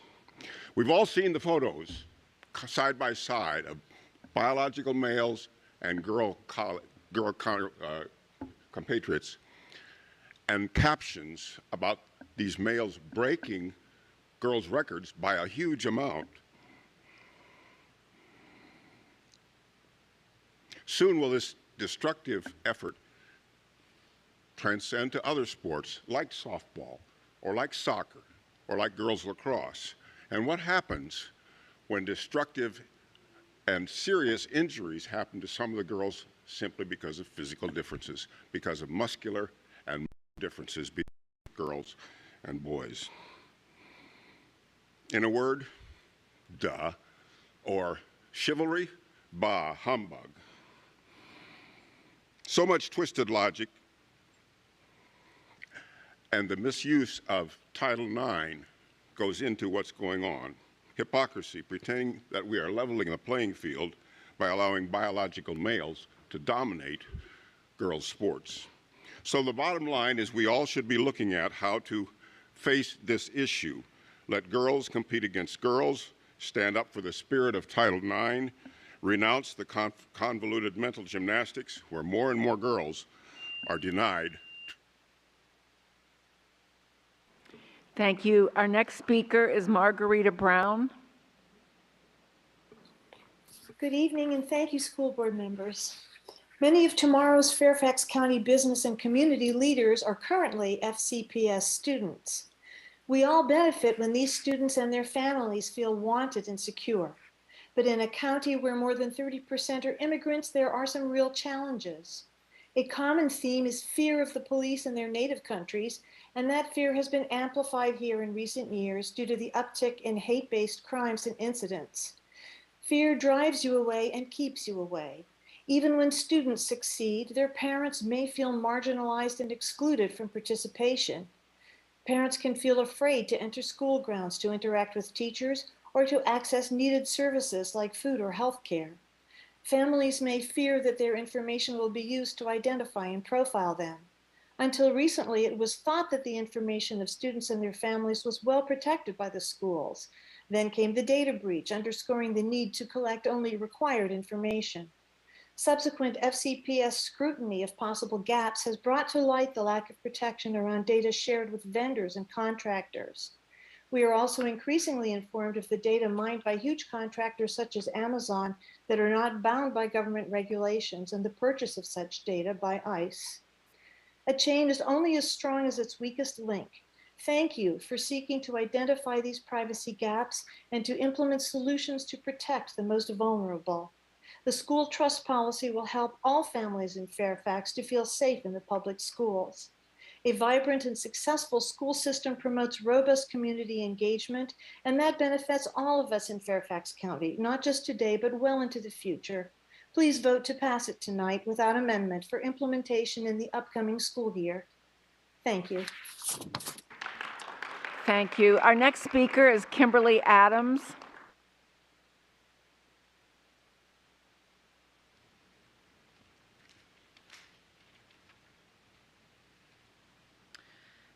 Good evening, Chair Pekarsky, school board members, Dr. Brabrand, and leadership team.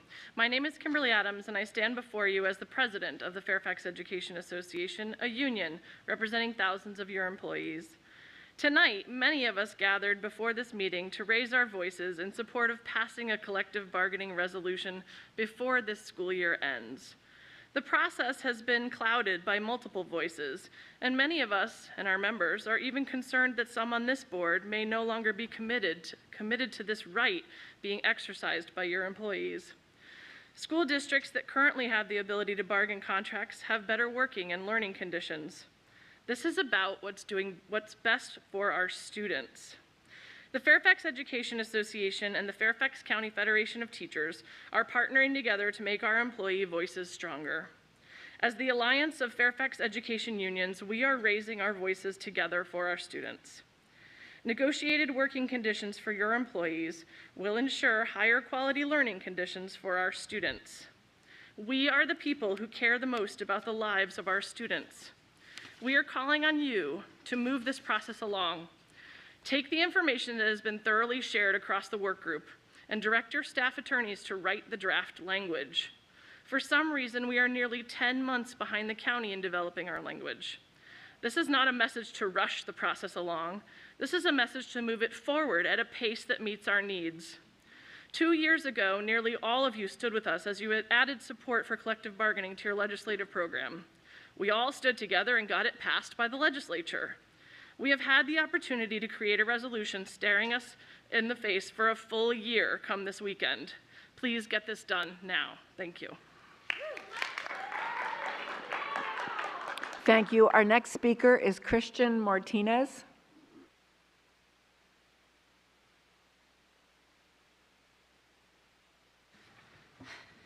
Good evening, Chair Pekarsky and members of the school board. My name is Christian Martinez, the advocacy specialist at CASA. CASA is an immigrant advocacy organization with 10,000 immigrant, Latino, and working class Virginian members. CASA focuses on the 3 pillars: community organizing, community services, and community advocacy. 2 weeks ago, 4 other CASA Fairfax residents and I spoke in support of the school trust policy. You listened to immigrant families who this policy, for the better, would impact. Fairfax immigrant families are counting on you to pass this so that their children can go to school safely. Schools should be a safe place for everyone to come and learn to get the best education a parent can give their children. Tonight again, you heard from a few other CASA Fairfax residents who told you their testimony on why you should vote yes for this. Let their story and the members who came before show that families see how important this policy would mean to them. We ask all of you to vote in support of the school trust policy and continue moving Fairfax forward. Thank you.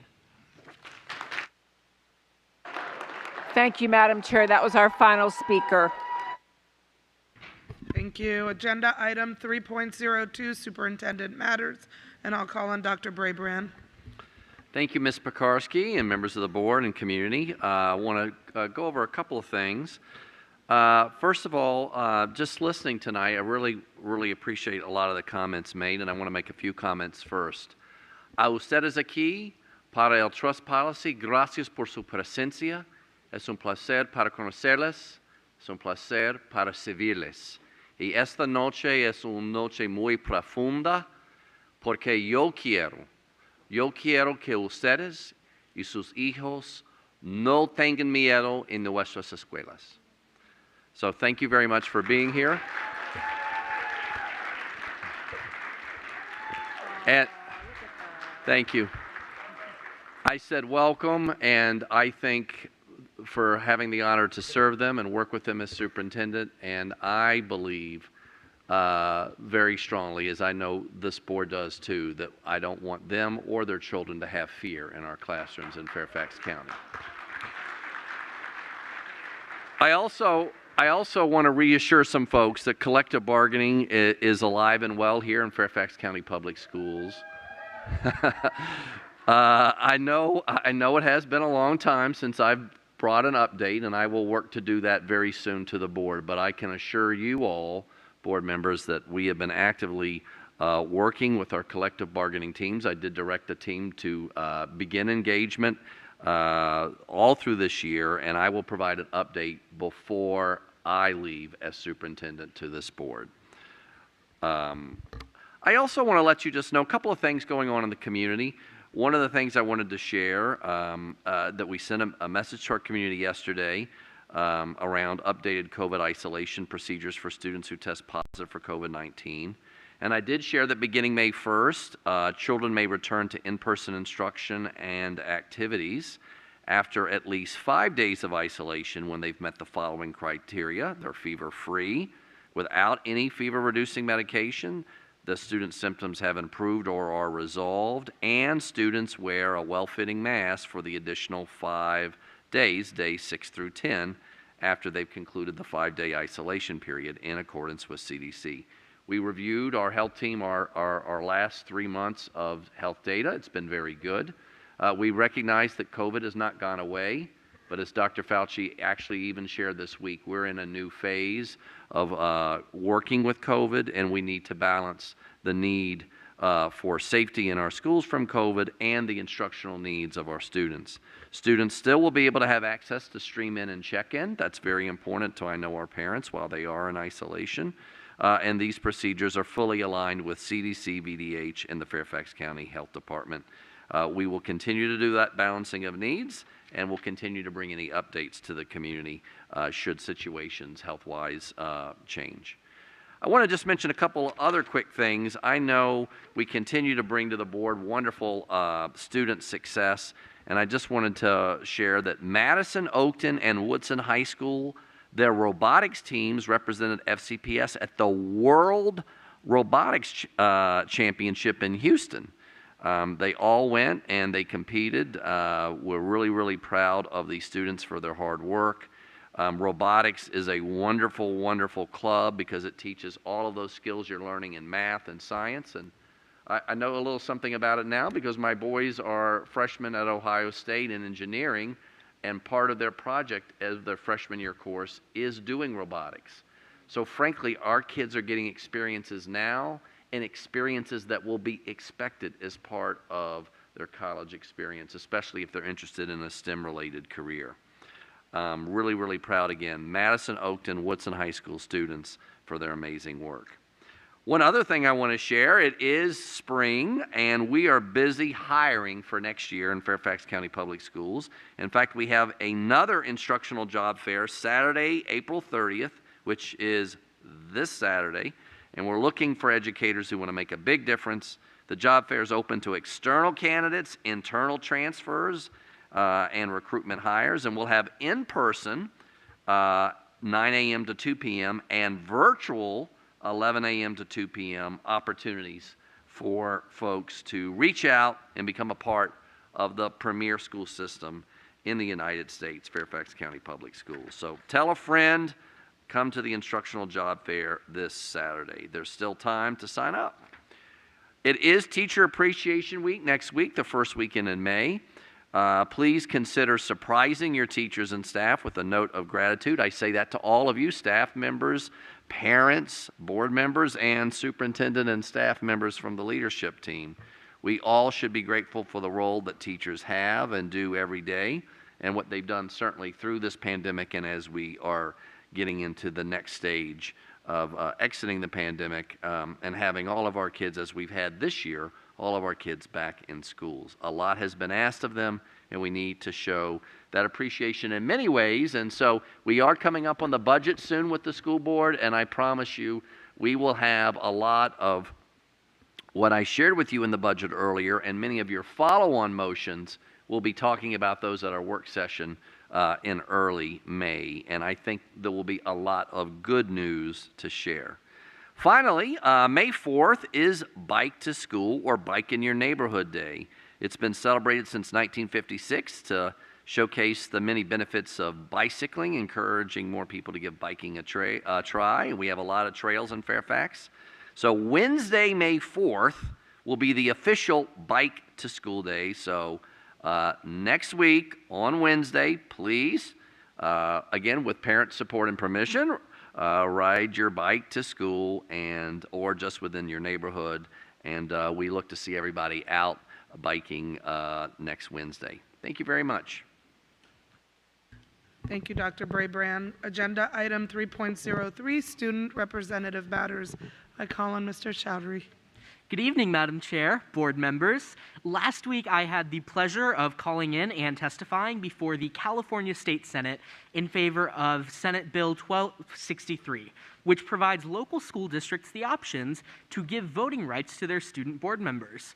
For more than 50 years, students serving on local and state boards of education have been active partners in effecting change across the country. Over generations, student bodies have marched, protested, and fought for the causes they believe in. And it's a step towards having student voice as a reality, not just a parchment guarantee. My dear friend Jennifer Tran from the Garden Grove Unified School District said it best. She noted that without a vote on the decisions that affect us, students are 100% of the education constituency and 0% of the decision making. SB 1236 passed out of committee with bipartisan support, and I know that kind of work is possible in Virginia, but it takes making an active effort, and it really does take soliciting the input of and listening to student leaders. Speaking of student leaders, I want to deliver a major congratulations to our incoming student representative to the school board, Michelle Togbe. Michelle is a junior at South County High School, and throughout her time in FCPS, she has been deeply committed to advancing causes relating to equity, transparency, student voice, and civic education. She's currently one of our Student Equity Ambassador Leaders, or SEALs, Vice President of the Countywide Superintendent's Advisory Council, founder of the South County Equity Coalition, National Field Director for the My Vote Project, a DECA state champion, and a fluent speaker of Ewe and French. Her deep focus on civic engagement will serve our student body well in this moment in time. She stresses the importance of transparency and accessibility when it comes to student voice, not just claiming we care about it, but acting upon student voice. That means for her, school visits, social media, open communication, and being a resource for students across the county at every turn. Additionally, she has focused on the communication of resources to all of our families and ensuring that diverse perspectives aren't just represented in how we govern, they are sought out in how we shape curriculum and instruction. In fact, she has also spoken to statewide conferences of history teachers on how we can reshape our history curriculum to be informed by diverse perspectives. But beyond that, Michelle is a dear friend of mine and just such an incredible human being. She's honest and approachable. She is so dedicated to what she does, and she is relentless in fighting for our student body. She has already done so much for our 180,000 students, and I'm so excited to see what she brings to the office because, let me tell you all, Michelle is incredible. And I just want to say, Michelle, I am always here as a resource to you. Please never be afraid to contact me. I know we've had many of our fun 3 a.m. text conversations. And really, I think this office is so crucial, and you are the person in this moment who is the most capable of making a difference and really pushing the ball forward. I remember a few months ago, Michelle telling me about a school administrator in her pyramid who told students wearing do-rags to their faces, "You look so dangerous as black men dressed like that." As leader of the local high school's equity coalition, Michelle met with that administrator and gave them the perspective on the impact and the hurt behind those words as the only student talking to them, and she handled that with poise and fortitude. I want to end off with some excerpts of what I've heard from her, and this was something that she mentioned in her application. "Despite the good intentions, adults tend to claim to be a voice for the voiceless, when in reality words are being spoken. We're speaking up, they just aren't always listening. It's time for new voices. I'm ready to be that voice. Thank you." Thank you. Just want to say she is a rock star. Agenda item 4.02, trust policy. I'll call on Dr. Anderson.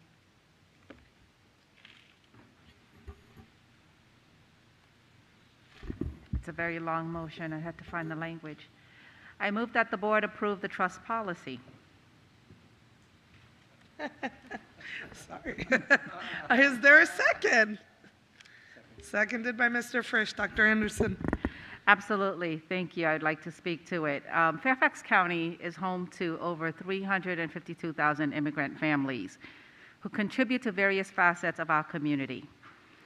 All students from those families should have access to the full complement of the educational opportunities FCPS offers. And families should not be concerned their private information would be gathered by U.S. Immigration and Customs Enforcement. For many of these immigrant families, the trust has been broken. To regain their confidence, we must demonstrate in all that we do that we are in the business of education and nothing more. That is exactly what this policy does. The implementation of the school trust policy will foster an inclusive environment, welcoming for all students and their families in Fairfax County Public Schools. The policy will review the annual notice of opt-out rights to ensure clarity and transparency, including which organizations may be provided directory information, including parent email addresses. The policy will provide guidance to external organizations such as PTAs, PTOs, and booster clubs, not to make submission of parent address, phone, and email mandatory for membership.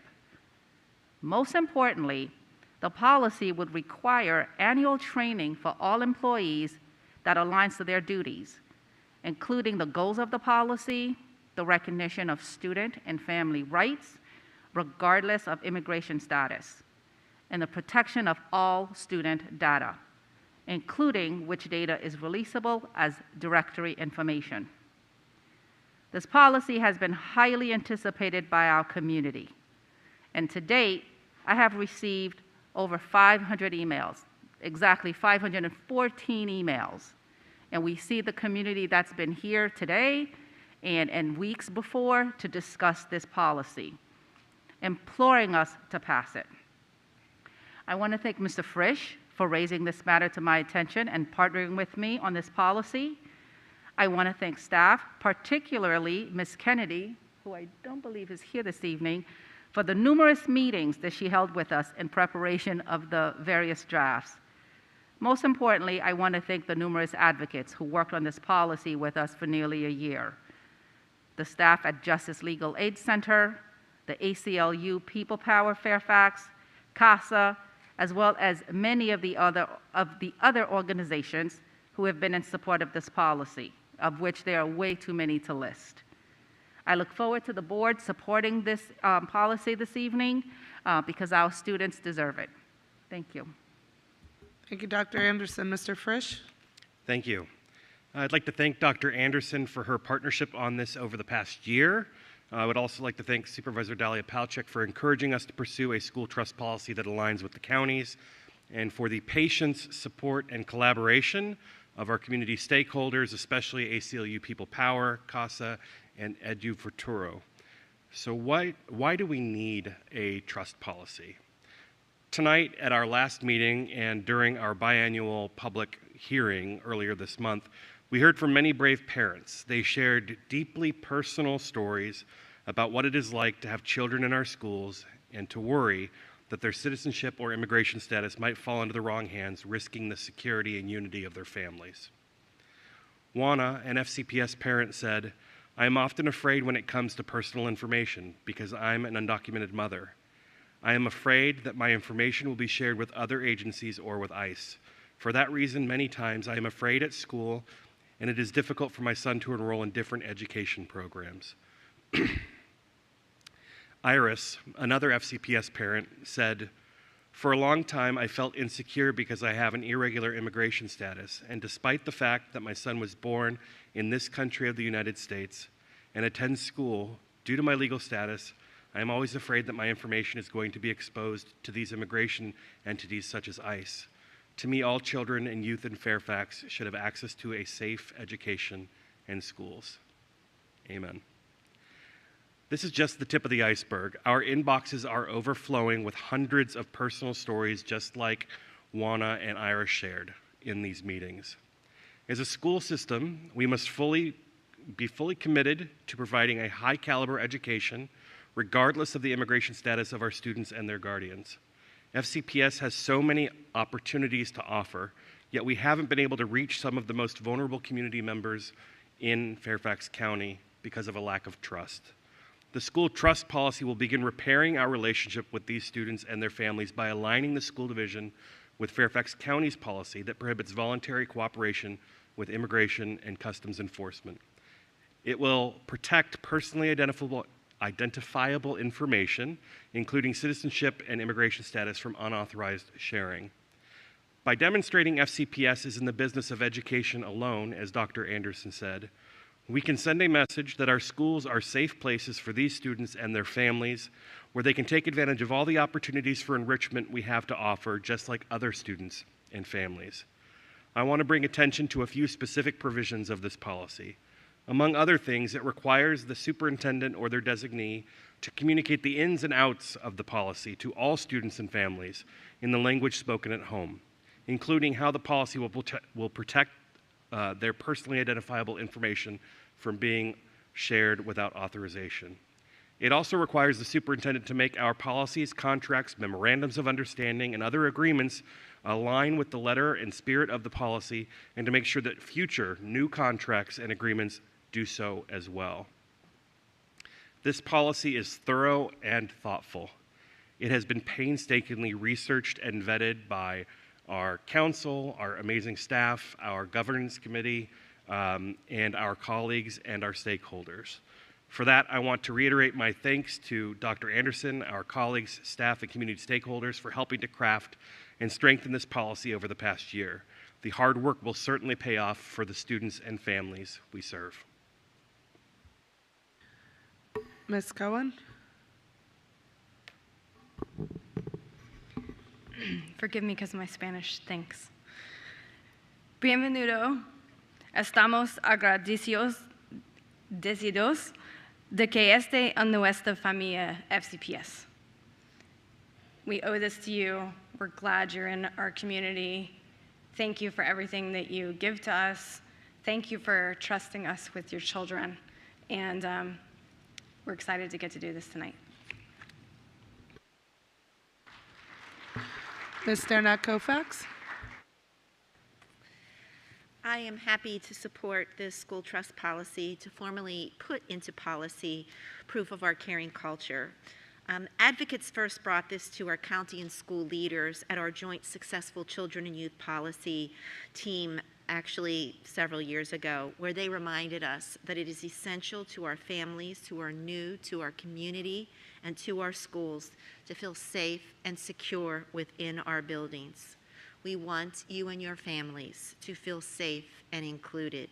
We want parents and family members who come to our schools to volunteer, to see your children and your family members in the extracurricular activities that they participate in, and know that you are safe and welcome members of our FCPS family. Thank you to my colleagues and to advocates who've worked diligently for quite a while to bring this across the finish line tonight, and I'm happy to support this. Ms. Omesh? Thank you. I want to start by thanking my colleagues, Mr. Frisch and Dr. Anderson, for their leadership on this. There's no doubt that this is a critical starting point for getting our system to a place where we can ensure our families are safe regardless of their immigration status. And no doubt, it has been long overdue. So I do want to thank them for their tireless hours, weeks, months dedicated to working and collaborating with the community in taking this step and finally just putting a stamp on something that, again, has been long overdue. I also want to just make sure we communicate loud and clear to our families that while this policy will be passed tonight, that the system will not be fully prepared to implement this policy until the start of the school year this fall. And so I want to make sure we're not operating in reliance on the protections that we are speaking of today, from starting today, that we wait until that point to understand that staff will have an implementation process and will have properly trained everybody to be prepared. And so, necesito hablarlo en español, claro. Quiero asegurarme que nuestra comunidad sabe que hoy vamos a votar para apoyar, pero no va a empezar, así que no confíe en el mantenegas para que asegurar que ustedes son seguros. Y por eso en septiembre va a empezar la implementación de esa policía. Okay, so, que es importante para mí que ustedes comprenden, porque vamos a votar hoy, pero no podemos garantizar lo que estamos decir hoy. Bueno, okay. So it means it's extremely important to me, y necesitamos comunicar a todos, okay?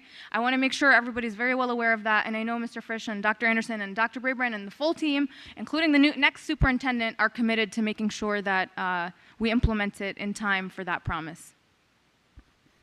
Oh, and last thing, sorry. I do want to yield some of my time, don't freak out on me, if without objection, to the final person who came today sharing a story that simply didn't get a chance because we filled the wait list. I'd like to yield my time to that speaker, Jesus. I will ask Mr. Morgan if that's allowable.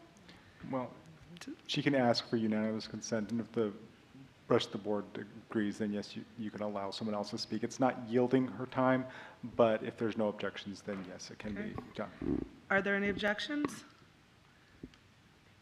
Ms. Marin? Okay. Mr. Morgan, do we now have to take a vote to suspend? No, you don't, because you just, Oh, okay. There were no objections. No, there was one objection. So I'd like to move. Oh, there was an objection? Yes. Yes, then you would take a vote, and it would need to be passed by 2/3 since it is a suspension of the rules. Okay. We'll go ahead to take a vote to suspend the rules to allow this last person to share their story. All those in favor of suspending the rules? Okay. Is that enough people? 1, 2, 3, 4. Yes, it is. Thank you. Yeah, you should still call for those who oppose. Call the roll call? Yes. Okay. Ms. Dernak-Kofax, Ms. Pekarsky, Ms. Cohen, Mr. Frisch, Ms. Keys-Gamarra, Ms. Omesh, Ms. Corbett-Sanders, Ms. Tolan, and Ms. Sizemore-Heiser. All those against? Ms. Marin, all those abstaining? Okay. Dr. Anderson. Okay, we'll invite this last speaker to come up and join us.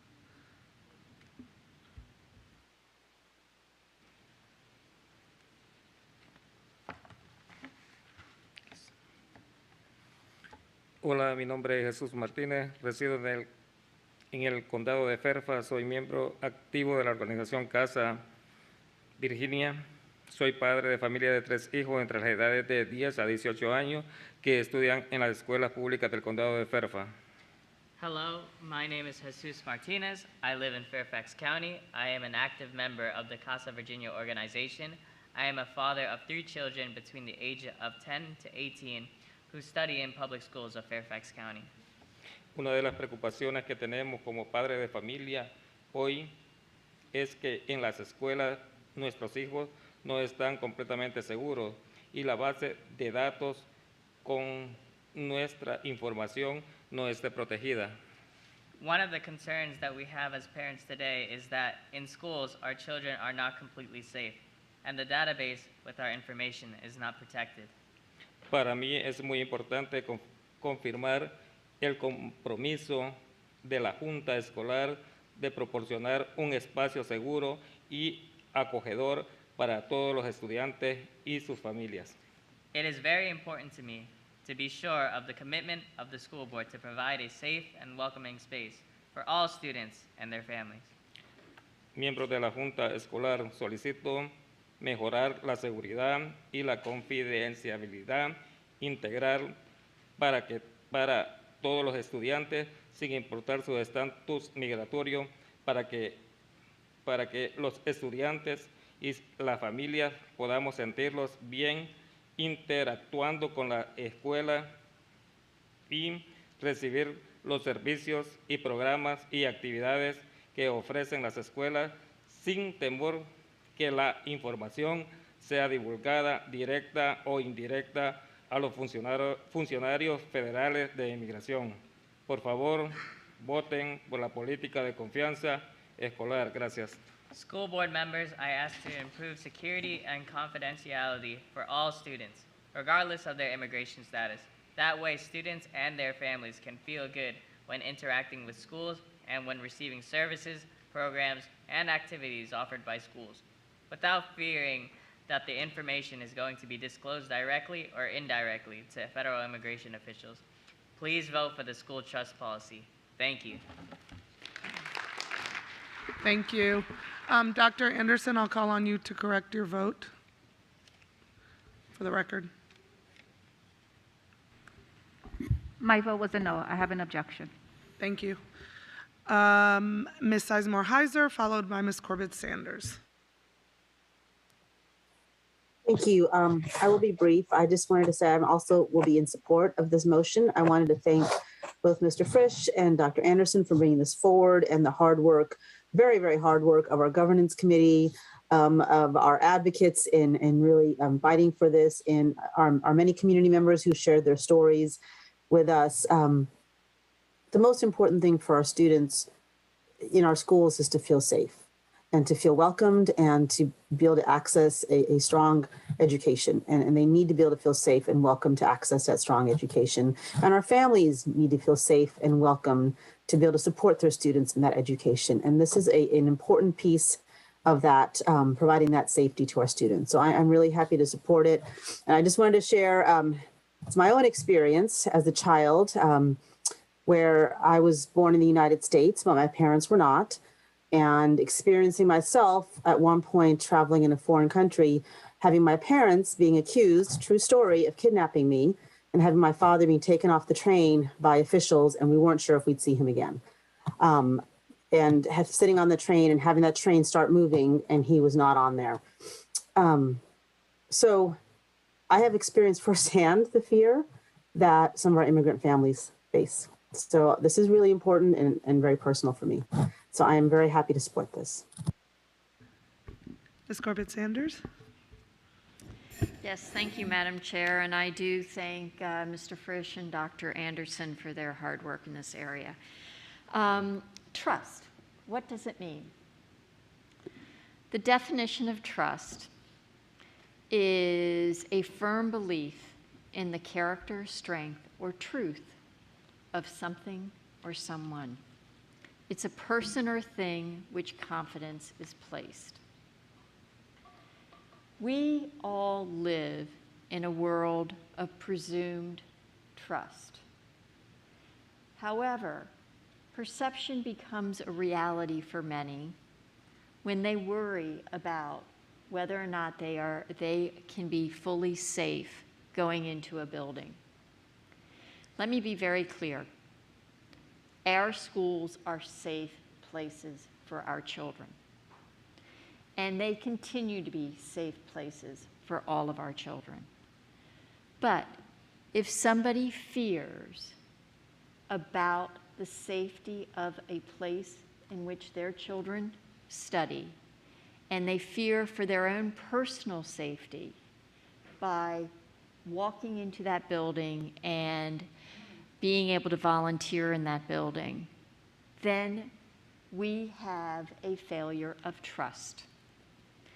And so what this policy does is it very clearly states that Fairfax County Public Schools is committed to ensuring and to continuing to ensure that all of our children are safe and secure, and that we want them to flourish and succeed in our buildings. And that we have a shared partnership with the families, every family who sends their children and entrusts their children to Fairfax County Public Schools.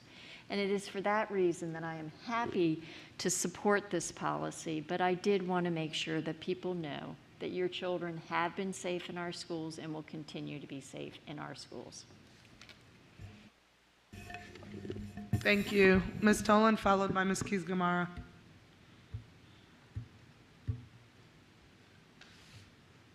Thank you. I'll be very brief, but over the years, even as when I was a staff member with FCPS, I remember sometimes arriving at schools on days where there were rumors of authorities in the neighborhood are coming to schools, and we would have tens, if not a couple hundred kids absent and not able to take advantage of the learning of the day. I've seen events where families were not attending, even food drives or times when resources were available for families and they weren't coming because of their fear of being in our buildings. It is definitely time for all of our students and all of our family members in FCPS to feel welcome and safe in our schools. So this evening, I'm very happy to join our Board of Supervisors in voting for this trust policy and to make Fairfax County a safer place for all of our residents. Thank you.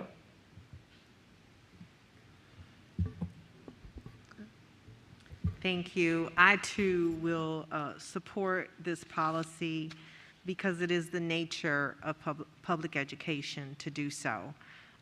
Every child must have access to public education, and every child must feel safe within our schools. We have made a commitment to provide a caring culture and to welcome everyone within our community into our schools. And so I am happy to join the efforts of my colleagues. I thank Dr. Anderson and Mr. Frisch for bringing this forward.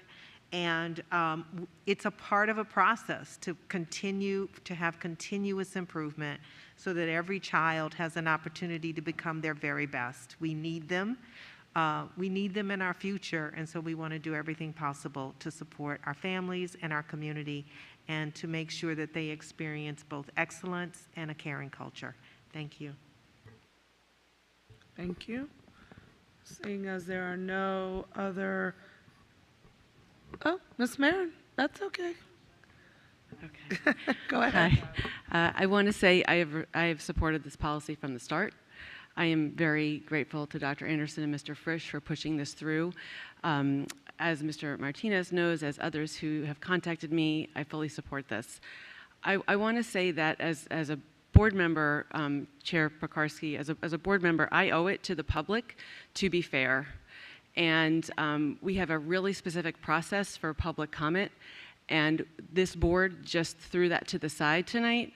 And if we did that for everyone who wanted to speak, we would be in a lot of difficult situations. I recognize how difficult it is to come at nighttime, but I'm really disappointed in my colleagues, and Chair Pekarsky, I'm frustrated that Ms. Omeish continues to talk at double the amount of time that we generally aim for and continues to flout the rules by which we do business. This is a public business meeting. So I fully support this. I'm trying to keep my comments as short as I can so folks can go home back to their families, but we need to respect people's time and the boundaries of this board's work. Thank you. Thank you, Ms. Marin. I will go back to the motion at hand and offer just a few comments. We are also waiting for a few board members to return.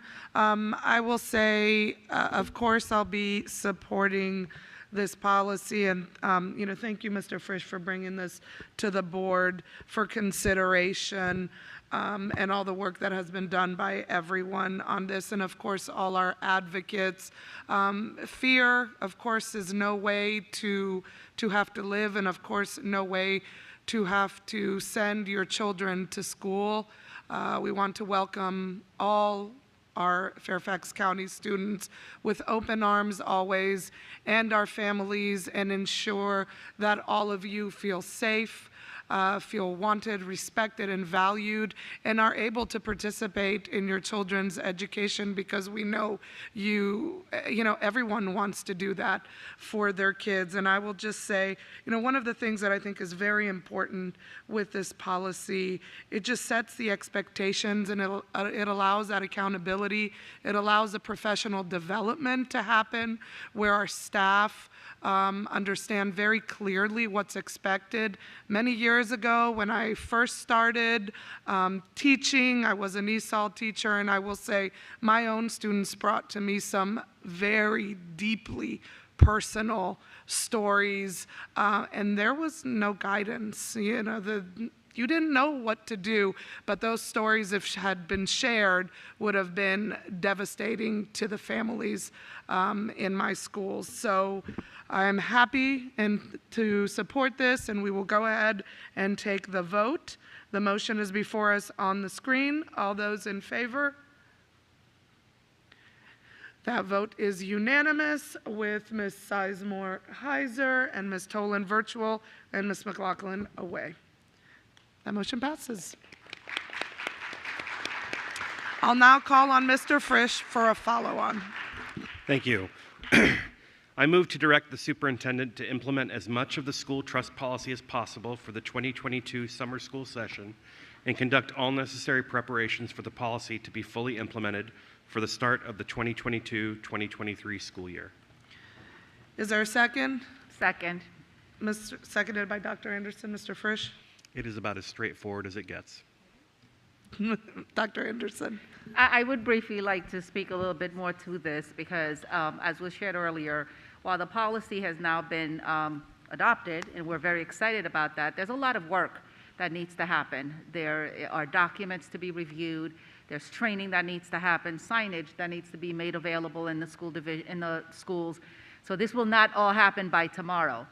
And so we are very confident that this is going to be in place by the next school year in August. But we also want for the school division to be able to put as much in place as possible by the time summer school rolls around as well. So I'm looking forward to seeing this develop, but definitely to be in place by the start of the next school year. Thank you. Ms. Corbett-Sanders. Yes, thank you, Madam Chair. I want to thank both Mr. Frisch and Dr. Anderson for bringing forward this motion. As you know, I was very committed to raising this issue at our work session the other day. And the reason that this is such an important follow-on motion is because we know that all of our families are wanting their children to be able to fully participate in the enrichment and the remediation activities this summer. We have 40,000 students who will be participating in summer school during the course of this summer at each and every one of our schools. And so this policy is one that we want to ensure everybody feels welcomed and safe in the school environment. And waiting until the fall will become a disincentive for some families to send their children to summer school. And we want them to come to summer school, take advantage of all of the learning activities and the enrichment activities available to each of our students. And so thank you very much for bringing this to the table tonight. Ms. Keys-Gamarra? Okay. I support the motion. Thank you. Okay, thank you. We'll go ahead and take the vote on this motion that will be posted before us on the screen. Okay, all those in favor, please raise your hands. That vote is unanimous, with Ms. Sizemore Heiser and Ms. Tolan voting virtually. Okay, now I'll call on Ms. Omesh for a follow-on. Thank you.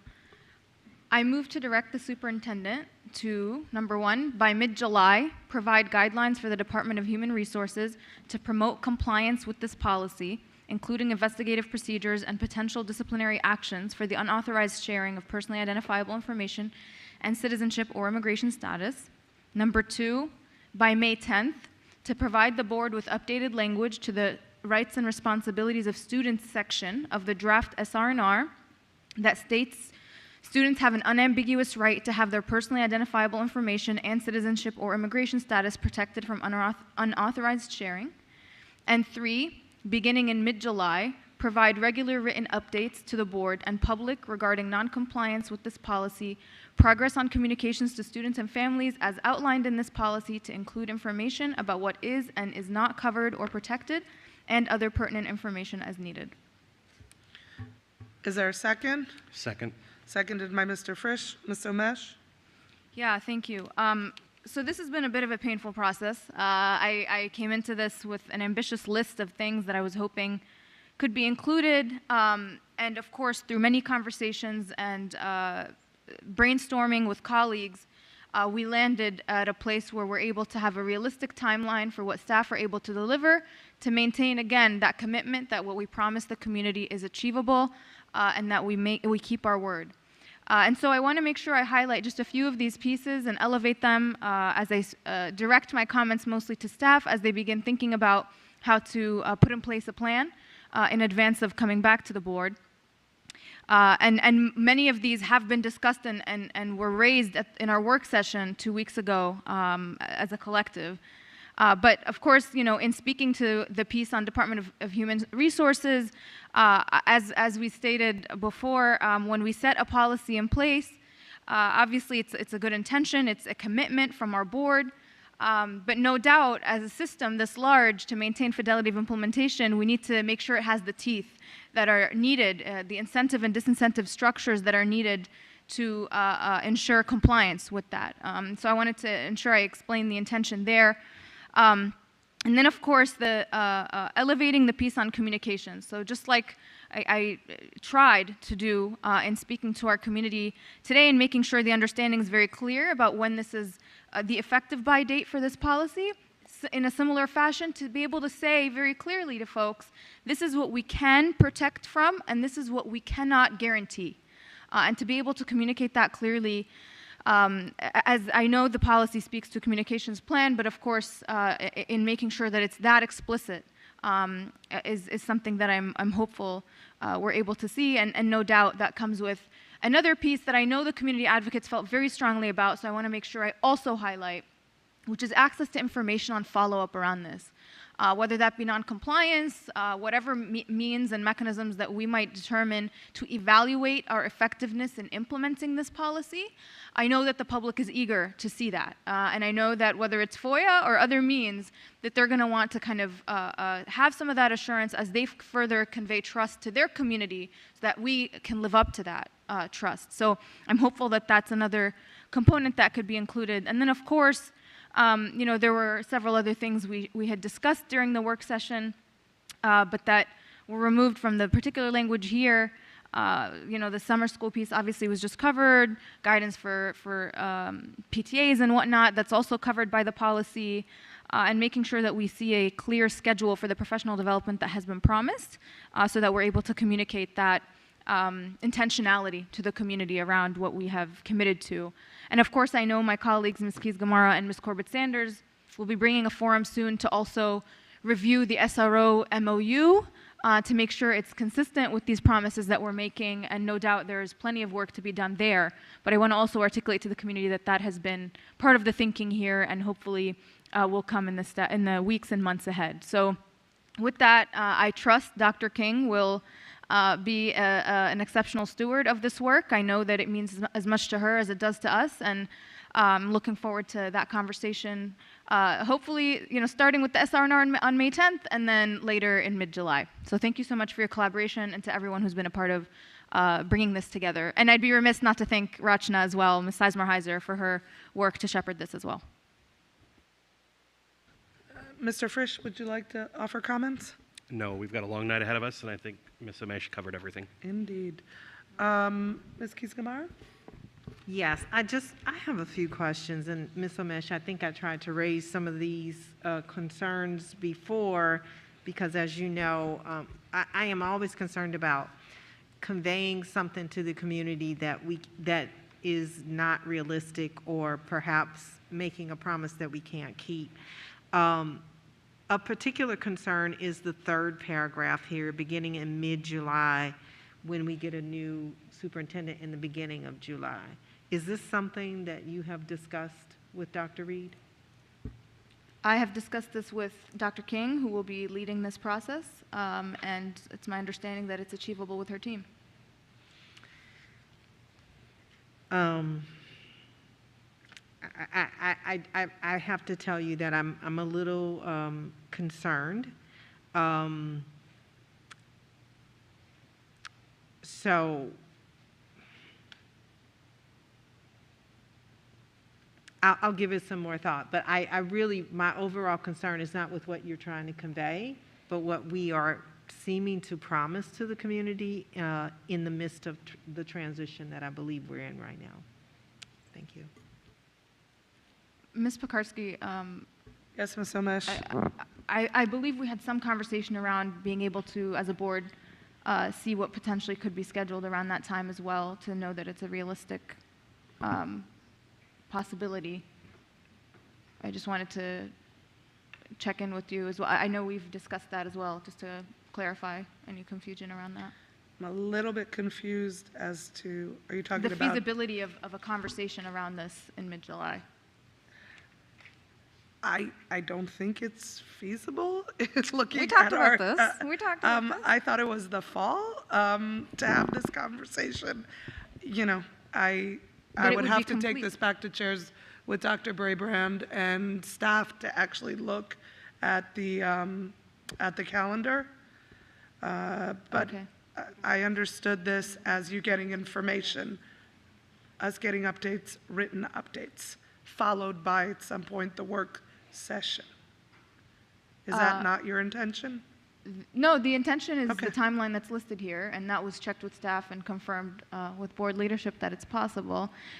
Dr. King, if you might just comment on the feasibility of this timeline for your team.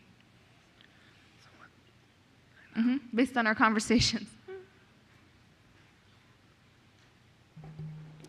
So, you know, we're going to do what the superintendent directs us to do. I do have a concern about when you said written often, right? I don't know what often means. Is that once a quarter? Is that, you know, and I think that Dr. Reed would probably need to weigh in on that as well. But, you know, if the board's willing, then we will do what we need to do to get it done. The room for flexibility is inherent. I think that you know, should be conveyed as well.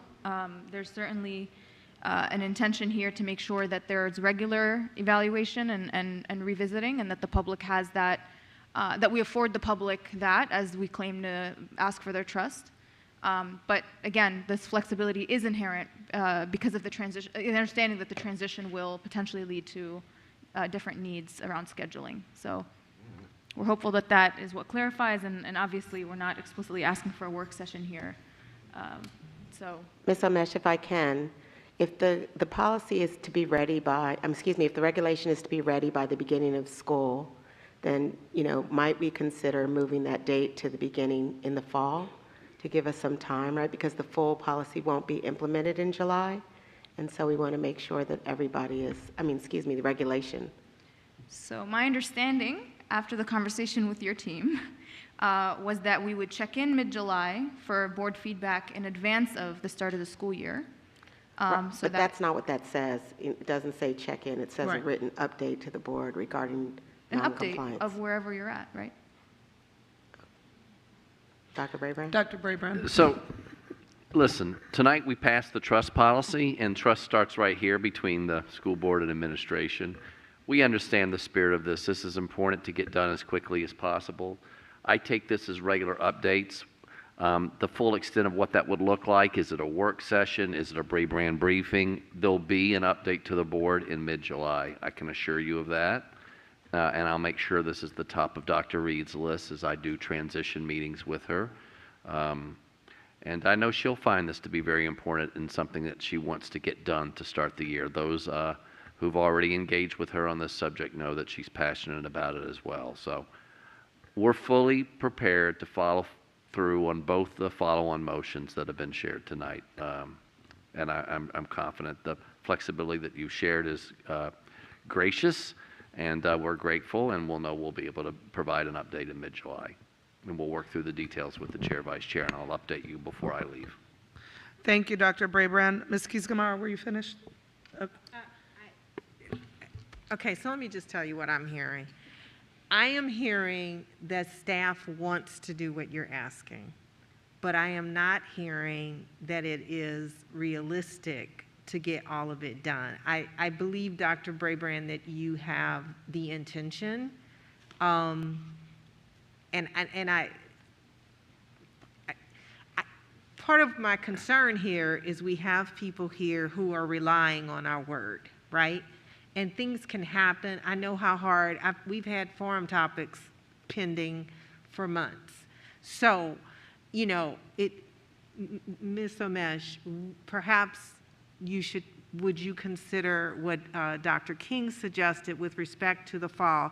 They can still meet the dates that you have in here, but it sounds as though, you know, I don't know. I'm accustomed to listening to what people are saying and what they're not saying. And so in doing that, I just think that if you're talking about flexibility, then that language probably needs to be in this follow-on motion. I understand your intent, and I don't want to stop that. But I do think that maybe we need to listen to what Dr. King just said and perhaps write the flexibility in here that was mentioned. Ms. Keys-Gamarra, did you want to offer an amendment to this motion? I would yield the floor to Dr. King to assist me in providing what language might be helpful. Are you, Dr. King, are you suggesting, I hate to put you on the spot, but she just put me on the spot. So sorry, yeah, you can say no. Unless Ms. Omesh, I see you kind of moving. I wanted to Would clarify. you like to? Right. Okay. Because the language of this is saying that we would have an update, a status update by mid-July, but that the regular updates would be once this is completed. I mean, that was the spirit of this. I mean, and this was kind of the conversations in advance of the draft. I'm going to offer an amendment if you'd be willing to change it from mid-July to mid-August. It's just 1 month. August is when school starts. We know we have to have it implemented, and a week or two before in mid-August, we should have most of this done if we're not up to the final line, and can certainly provide the full update. It may be a little early in just the second week of July to do that. So August would give us really almost all of the summer when we need to be ready anyway from what you just passed. So I'd offer that as a suggestion. In the end, the board, you all have to decide, but that may make it clear on all those things that you want in mid-July to be a little more nailed down, and Dr. Reed will have more than just a week to be able to assess it for herself, any changes she might want to make in what you all have voted on tonight.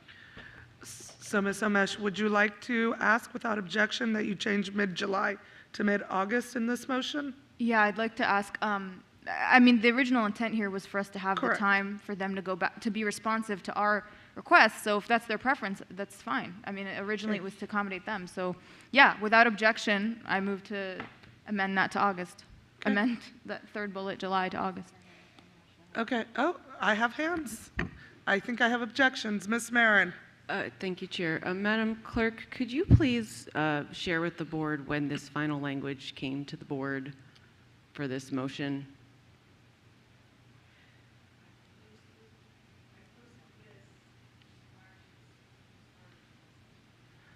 Okay, so so we can all hear, so about 6 o'clock is when this motion was posted. So once again, it's unfortunate that I'm trying to be a stickler on rules on a topic that is so emotional and personal, but we as a board cannot function and be productive if we have no time to do the work. So I object to, I have an objection to this motion, and that's my comment on the whole shebang. All right, we'll go ahead and have to take a vote. Oh, okay, Ms. Corbett-Sanders. Thank you, Madam Chair. I just want to clarify that by moving this to mid-August, in combination with the follow-on motion that this board just followed, we essentially will be getting progress prior to the beginning of July, which is when summer school starts. So we will have progress made before summer school starts, and then during July, there will be work done, and we will get an update, a status check in August, and regular updates afterwards. This seems to me to be a clear continuum that makes sense. I also want to express my understanding of how we got here today. I know that Ms. Omesh on Tuesday sent out language and for this follow-on motion, saying that a follow-on motion was forthcoming, and that she worked the phones and spoke to many board members and many staff members, and worked very closely with both Mr. Frisch and Ms. Sizemore-Heiser in fine-tuning this language. And so, as so often happens with this board, we often are making working up until the last minute. But this is something where the board was made aware of the continuous discussion and updating of this language. And essentially how I read this language, and maybe I'm misunderstanding it, but it's really the beginning of a project management plan as to how this work is going to be done in combination with the first follow-on motion and now this. And so I'm inclined to support this. Okay, I think we're still speaking to the objection to the modification or the amendment. So if anybody, you still want to speak to that? No, I just want a point of order. I'd like to, because I'm not quite sure where we are, actually. Do we need to vote on the fact that she's objecting, or? I think I'm confused too now. We just need to vote. Mr. Yes. Morgan? The way, because there was an objection to amending it to say mid-July, to instead say mid-August, you just treat it as an amendment and then vote on whether to strike July and insert August. Great. So we have an amendment to strike mid-July to mid-August from Ms. Omesh. Is there a second? By Mr. No, Ms. Ms. Keys-Gamarra. Keys-Gamarra's fine. Okay. Would you like to speak to that, or Ms. Omesh? Excellent. I think we will go ahead and take that vote. All those in favor? Okay, that amendment passes, and we'll now, oh, no, wait. Please, all those in favor? 1, 2, Okay, 3, 4, 5, 6, 7. There's 7 Okay. of us at the table. All those against? Abstaining? Okay, that amendment passes. We'll go back to the main motion now, as amended. Is there anyone who wants to speak to the main motion? Okay, then I will just quickly say, just to reiterate what Ms. Corbett-Sanders said, Ms. Omesh has been working on this all week. She did bring this up at the work session last week. There was a lot of back and forth with staff, so I do want to acknowledge that, and she has been making her calls all week to try to connect with people, and I appreciate everyone who's tried to work with her to really encapsulate the spirit of what she's trying to do. And then Mr. Frisch will also speak. Sorry, I don't make it a habit of speaking after the chair. I don't think I've ever done it before. But to that point, I will say that Dr. Anderson, myself, Ms. Omesh have been in regular contact about this language, working out various drafts and trying to figure out how to include as much of it as possible to get people on board. So that has taken place pretty much full time since we were all together on Tuesday. On Tuesday when the initial language went out, which indicated that she was going to be talking to people. Thank you. Ms. Sizemore-Heiser, I apologize. You've been left behind.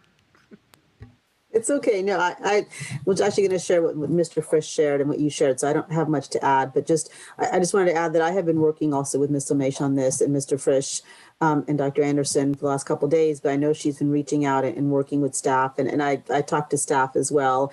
I think, I just want to clarify, I think the intention of the last paragraph is just to kind of give an update to the board as to where things are in this process so we can make sure things are moving along.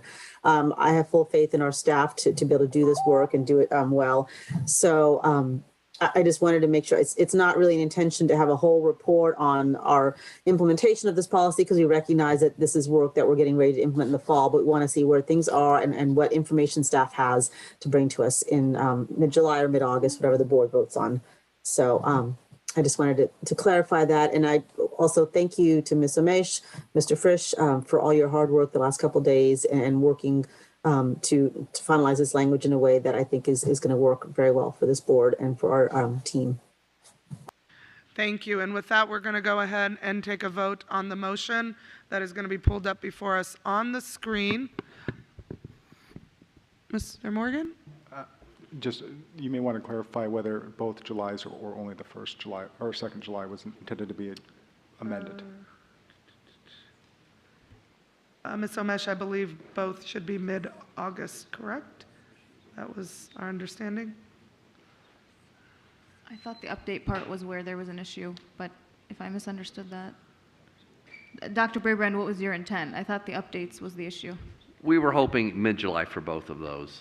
Mid-August. Yeah, mid-August, excuse me. It's late. My apologies. Mid-August. Mr. Okay, without objection, we will fix that first one as well. And now we'll have the updated motion on the screen, and we'll go ahead and take that vote. All those in favor of this motion, raise your hands. Okay, and that includes Ms. Sizemore-Heiser and Ms. Tolan. All those against? All those abstaining? Okay, that motion passes. Whew, and we've reached, and Dr. Anderson is away from the table. Thank you.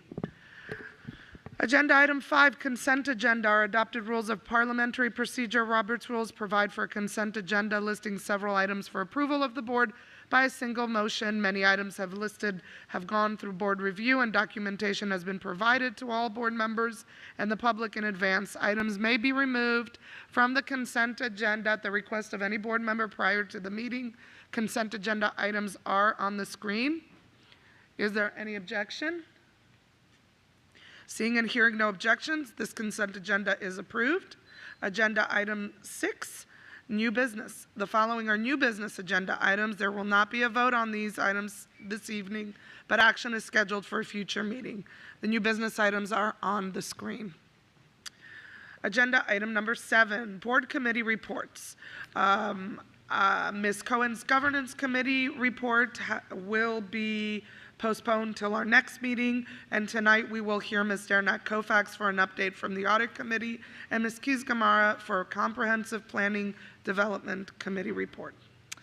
Thank you, Madam Chair. The audit committee held its most recent meeting on April 20th, and we reviewed the FY22 business process audits. Our audit team presented the results of 9 business process audits to the audit committee, and they were performed at Annandale High School, Hughes Middle School, Justice High School, Key Middle School, Lake Braddock Secondary School, Oakton High School, South County Middle School, Spring Hill Elementary School, and West Briar Elementary School. The audit team also presented the second quarter continuous monitoring results. These monitoring procedures allowed the OAG's office to utilize technology-based audit techniques to analyze patterns and trends and select and test transactions. These methods will enable their office to further understand risks and identify exceptions in a timely and efficient manner. And finally, we reviewed, Ms. Cole presented the FY23 risk assessment and proposed audit plan to the audit committee. This will be presented to the full board on May 26th. We will then have a work session on June 14th and are looking for board approval on June 16th. Thank you. Thank you. The CPDC met on April 21st. and we addressed primarily two things. First of all, considerations for the Planning Commission's Facility Community Outreach Plan, which focuses on features shown 2232 and other types of development, outlining specific outreach to the community at specific points of that development. In the new community outreach plan, which we're seeking input at this point from FPAC, and we'll be bringing to the board and other persons of interest, communications and community outreach will begin as soon as something hits the planning stage, which we are defining, and when it's announced in the capital improvement plan as a project coming. Our primary focus and purpose is to ensure that the community has adequate and meaningful opportunities to participate in the process. The committee understands the importance of ensuring that a school design committee must engage members and residents who are in the direct vicinity of the school being developed in community feedback meetings. We also are discussing receiving community input on facility development projects already underway. We have discussed how advocacy from the community and the board can impact the design process and associated costs once a development project is already underway. Changes or requests for changes often and can happen too late or at an inappropriate time, impacting the cost of the development process. Staff has also presented information to help us understand how this impacts the schedule. Our committee is committed to ensuring that there is a doorway for the community and school board members to have input in the development project process. But we are trying to refine the process to minimize negative impact. Thank you. We will have two more meetings for this remaining fiscal year. Thank you, Ms. Keys-Gamarra. We'll start our board matters, and we'll start with Ms. Corbett-Sanders. Agenda item 8. Thank you, Madam Chair. Boy, it's sure been a couple of really busy weeks for every one of us on this board. I do want to first start by thanking the Board of Supervisors for their work in the budget markup process, which has limited cuts to the school board's advertised budget and recognizes the shared belief of the two boards of the need to cut the real and personal property tax rates in light of the soaring values, while reflecting the shared commitment of both of our boards to ensure that Fairfax remains a great place in which people can both live and work and raise a family. This includes increased investments in affordable housing, which is so important in this community. I look forward to hearing from our community next Thursday on the 5th at our school board public hearing, and working with my colleagues during our work session the following week on May 10th to finalize our budget with a May 26th budget adoption scheduled. We encourage the legislators in Richmond to work diligently to finalize a budget that reflects the real needs of education in the state of Virginia, to ensure that the state of Virginia continues to be one of the top states in the country for public education. I believe it is ranked number 4 at this point. Additionally, I want to thank the people of the students at Bucknell Elementary as we worked together in their garden last Friday, and our kindergarten and 4th grade students at Fort Belvoir this week, where I was able to read both of those classes. I encourage everybody to read the book H is for Heroes. It's a wonderful rendition of the ABCs in military family language, so it's great. I also want to encourage people to send out a cheer to Peely Clark, who will retire after the performances at West Potomac this weekend. Peely has been a wonderful leader of the performing arts at that school, so thank you so much to Peely. And I want to encourage each and every one of our families to thank a teacher next week during Teacher Appreciation Week, because we are so blessed here in Fairfax County for the wonderful teachers and in front of each of our students. So thank you. And this week, I don't want the week to go by without thanking our wonderful administrative professionals. That includes our staff aides, our clerks, and the people in the regional offices. So thank you to everybody. Thank you. Ms. Somesh, followed by Ms. Keys-Gamarra. Thank you. Let me start by congratulating Michelle Togby as well. Very excited about our new student representative and looking forward to the transition between her and Pranav, who's done a great job, especially advocating for that middle school SOSA. So hopefully we can bring his dream to fruition. I also want to just recognize and celebrate the fact that over the past 2 weeks, we've actually had a really interesting moment in our community where there were a number of religious observances and holidays across the board, and folks who are observing our Jewish community, our Orthodox and I guess mainstream Christian community, and then Sikh community and Muslim community. We're all observing various holidays: Passover, Easter, Good Friday, Orthodox Easter, Vaisakhi, and our Baha'i community celebrating Ridvan. So want to wish everyone, convey some warm feelings and wish everyone blessed holidays. And of course, in advance of Monday, Eid al-Fitr Mubarak to those observing. And finally, I had an amazing time at Kilmer Middle School today. I want to shout out Dr. Dani Olajuwon, one of the new assistant principals there, who is leading an incredible initiative where he is inviting guests for the various heritage months and making sure that kids are exposed to real people and stories from various backgrounds in our communities to inspire them to kind of learn more about their neighbors and have a spirit of inclusion in the school. So I challenge all of our school administrators to implement similar initiatives and to learn from his example, but really just had a complete privilege being there. And it was my joy that Alyssa Fredericks, one of the students there, ended up spending some time drawing a portrait that she said was of me during the event. But anyways, it was such a joy to be there, and I look forward to continuing to visit our schools and support our students. Have a good night, everybody.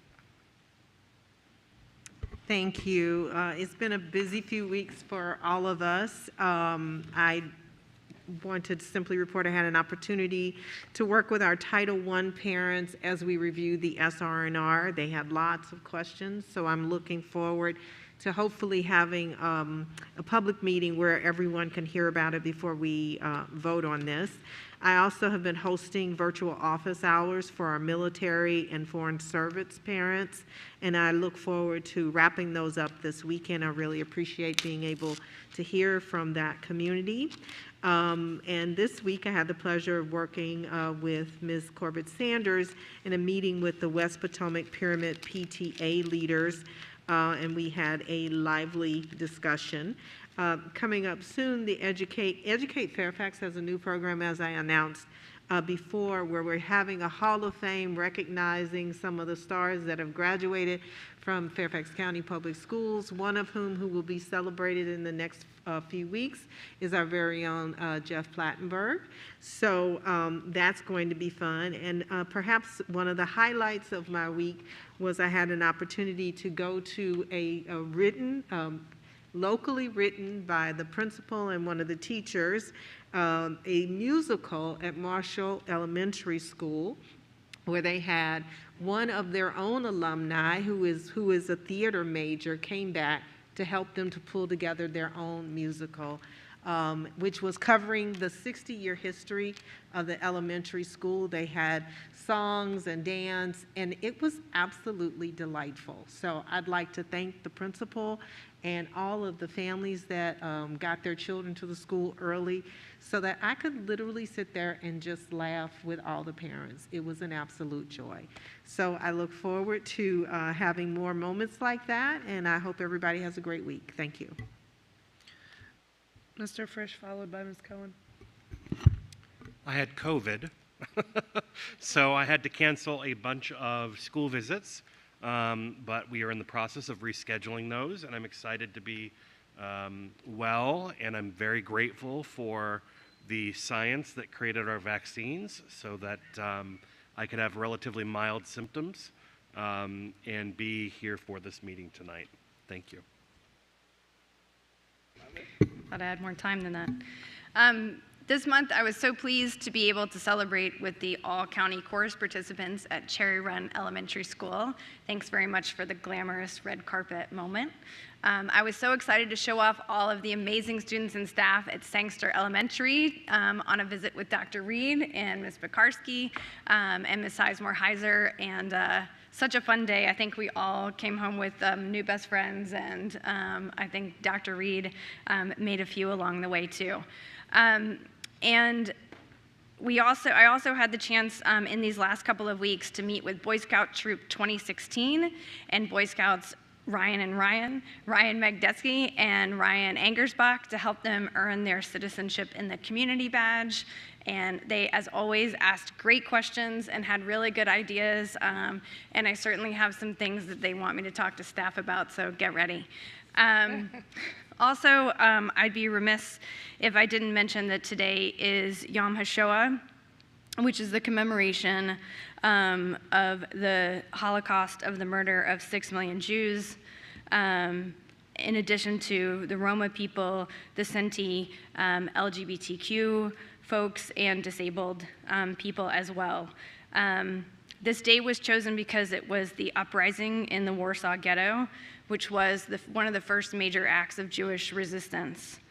I had the opportunity today to get to go to West Springfield High School this morning and get to light a candle, which is part of our tradition on Yom HaShoah and on the vast majority, all of our holidays.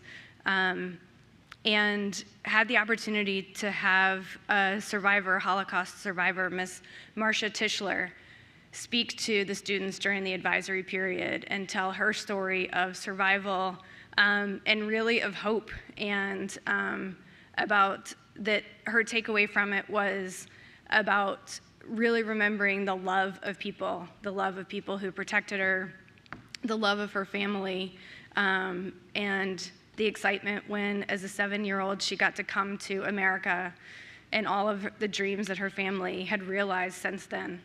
And it was just so uplifting and inspiring to think about someone who had been through the worst horrors imaginable and to come away with this feeling of love and hope in our community. I imagine we all could learn an awful lot from that. And to Ms. Omesh, I will wish you an Eid Mubarak. And I'm sure you're ready to be done with fasting. And we'll join you on Yom Kippur. I feel your pain one day a year. And I hope for everyone here who celebrated Easter that they had a happy Easter and a lovely Passover. All right, Ms. Derenak Koufax, followed by Ms. Marin.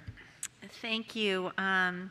I was pleased to have Dr. Reed come to her first school in Fairfax County, Garfield Elementary. I was with Chair Pekarsky and Ms. Sizemore-Heiser, as well as many members of the leadership team, and that I was very proud of the students and faculty and all the amazing children we were able to see, and I think Dr. Reed was very excited to begin her journey there that very first day. Island Creek, Island Creek families, we are beginning our principal search, and if you were unable to make it to last night's forum meeting about the search process, please look online and your school website to find out more information about that.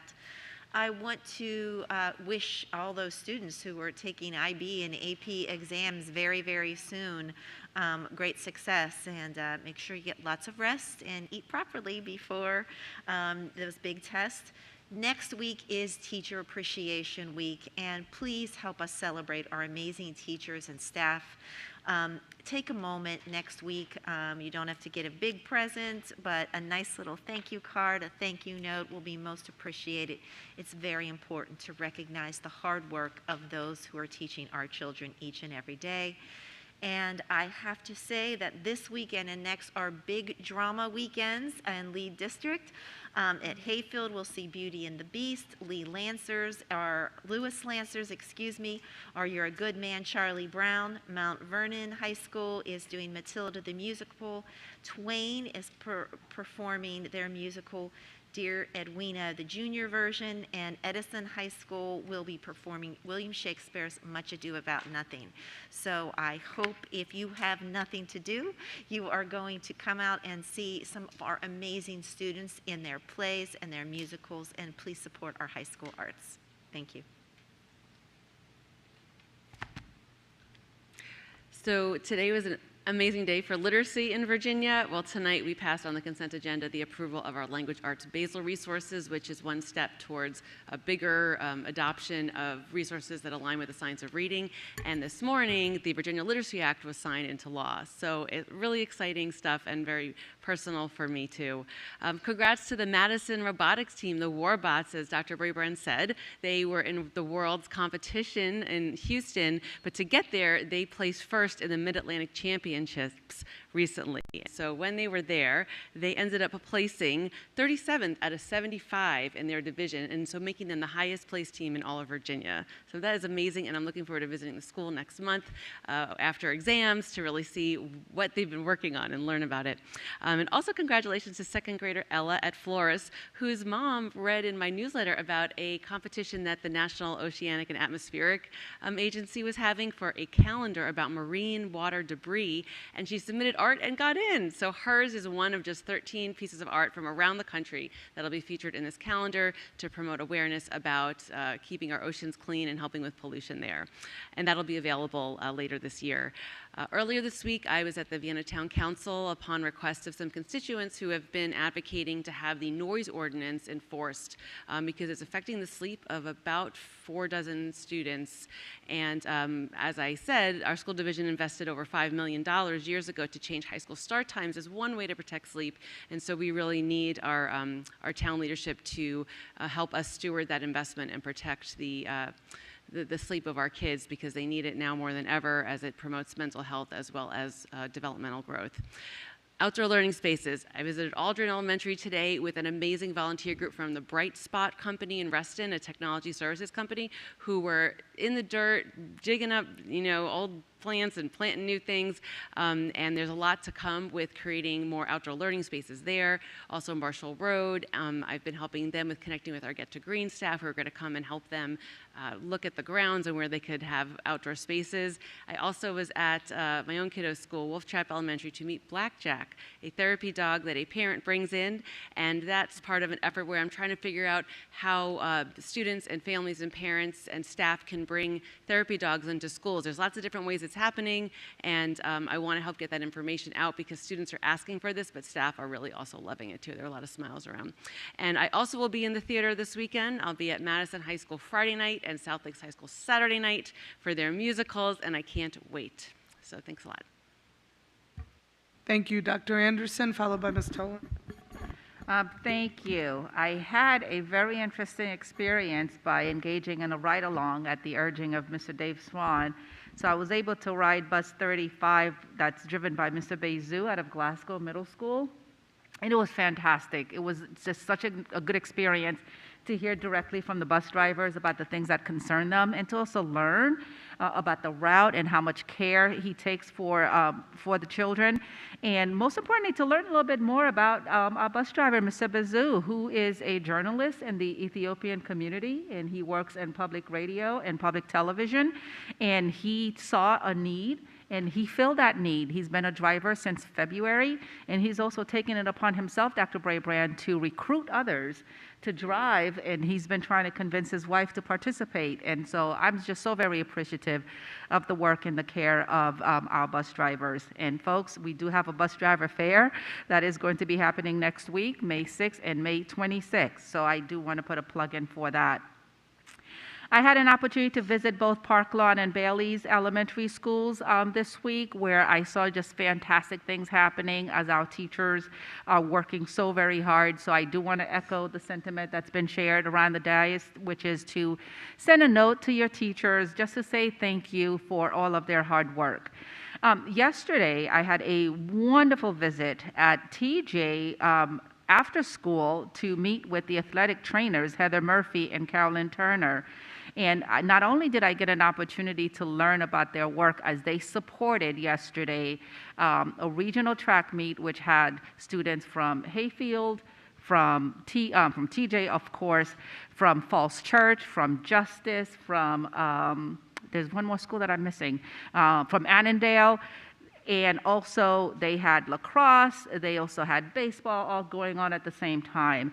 Those are some very busy folks, and I think the staffing is a concern for them. So Dr. Braybrand, that's a conversation that we are going to be having, because we want to be sure that our students have the proper support and care while they're there with their mobile office. It's just such a tremendous responsibility.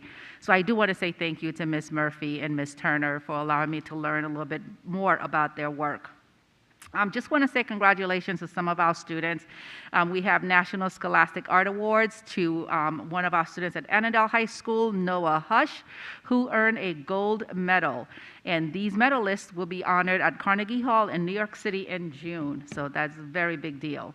The 2022 Virginia Future Business Leaders of America State Leadership Conference was recently held in Reston. 3 Mason District students placed first in their events.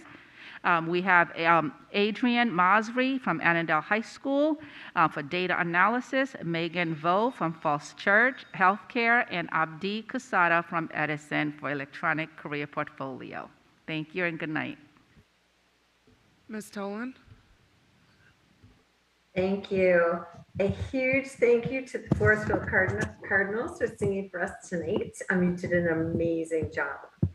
I also want to welcome Michelle Toby to the board. I really look forward to working with you. I'm looking forward to our budget public hearing next week. So people in the community, please sign up to give us the feedback that we need as we continue with our budget process through the rest of the month or through the month of May. This is Administrative Professionals Appreciation Week, and next week is Teacher Appreciation Week. All of these people do an amazing job in our schools, and I can't thank you enough. And really, we should have appreciation for these people year round. So let's strive to do that. Congratulations to the National Merit Corporate Scholarship winners. Of the 9 FCPS winners, 4 were in Drainsville. So a huge congratulations to Manda Wang Z, Elliot Lee, Emily Kim, and Michelle Du. I've had the good fortune of spending lots of time out in schools over the past couple of weeks. And also met with our Drainsville PTA leaders a few days ago. We had a great exchange of ideas as usual, and got into a really good discussion about allergies and food and communication around that across schools and with families. So we'll be doing some more work to follow up on that. And of course, we shared plans for Teacher Appreciation Week. It's academic battle.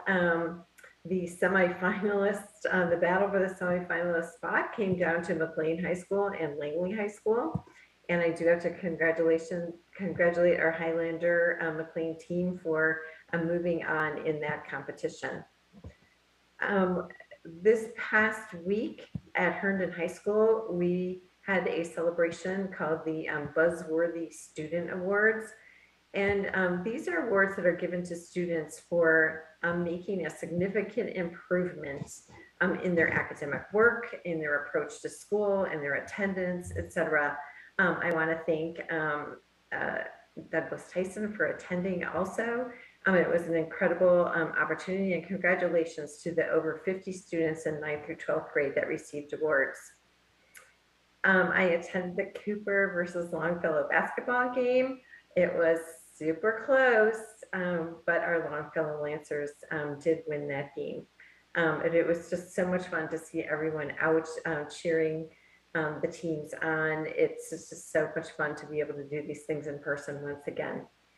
Herndon Elementary School celebrated their 60th anniversary this past weekend.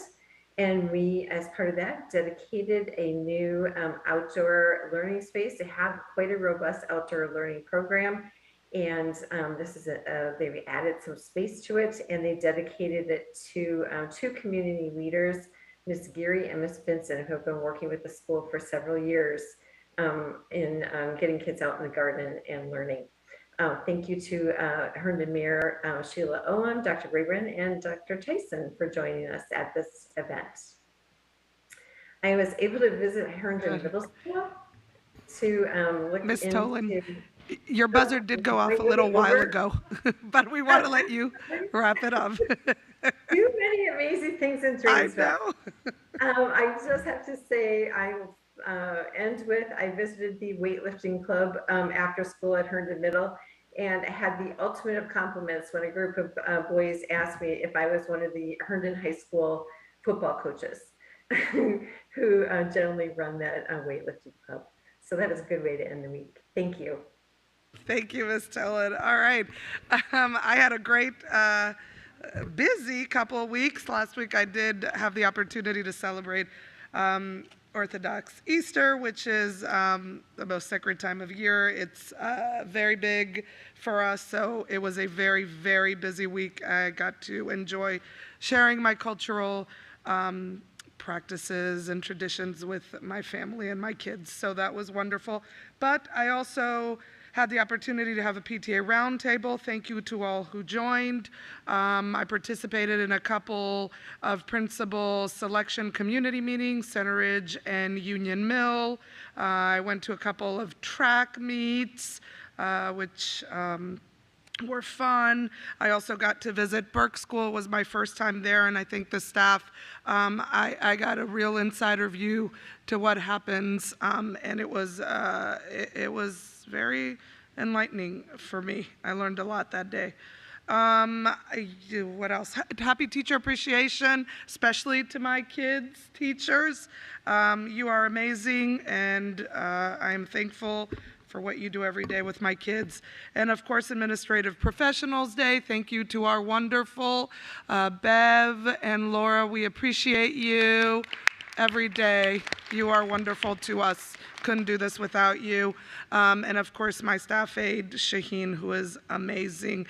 I had the opportunity to do a student listening tour at Centerville High School, and that was a really great opportunity. I had a long, I think it was about an hour and a half with kids, all ages, and I heard some things that really make me reflect and make me more effective, I think, at what we do here. Yesterday, I got really dirty in the mud at Franklin Middle School, where we planted 400 plants, native pollinators, with ecologists from the Fairfax County Department of Public Works and Environmental Services, with the Urban Garden Club of Franklin, and those kids had just really done amazing things to create the space and the plan, and it's going to be a wonderful place for them to learn and engage with nature. There's a few other things, but it's late. You all want to go to bed, so thank you, everyone, and with that, we'll adjourn.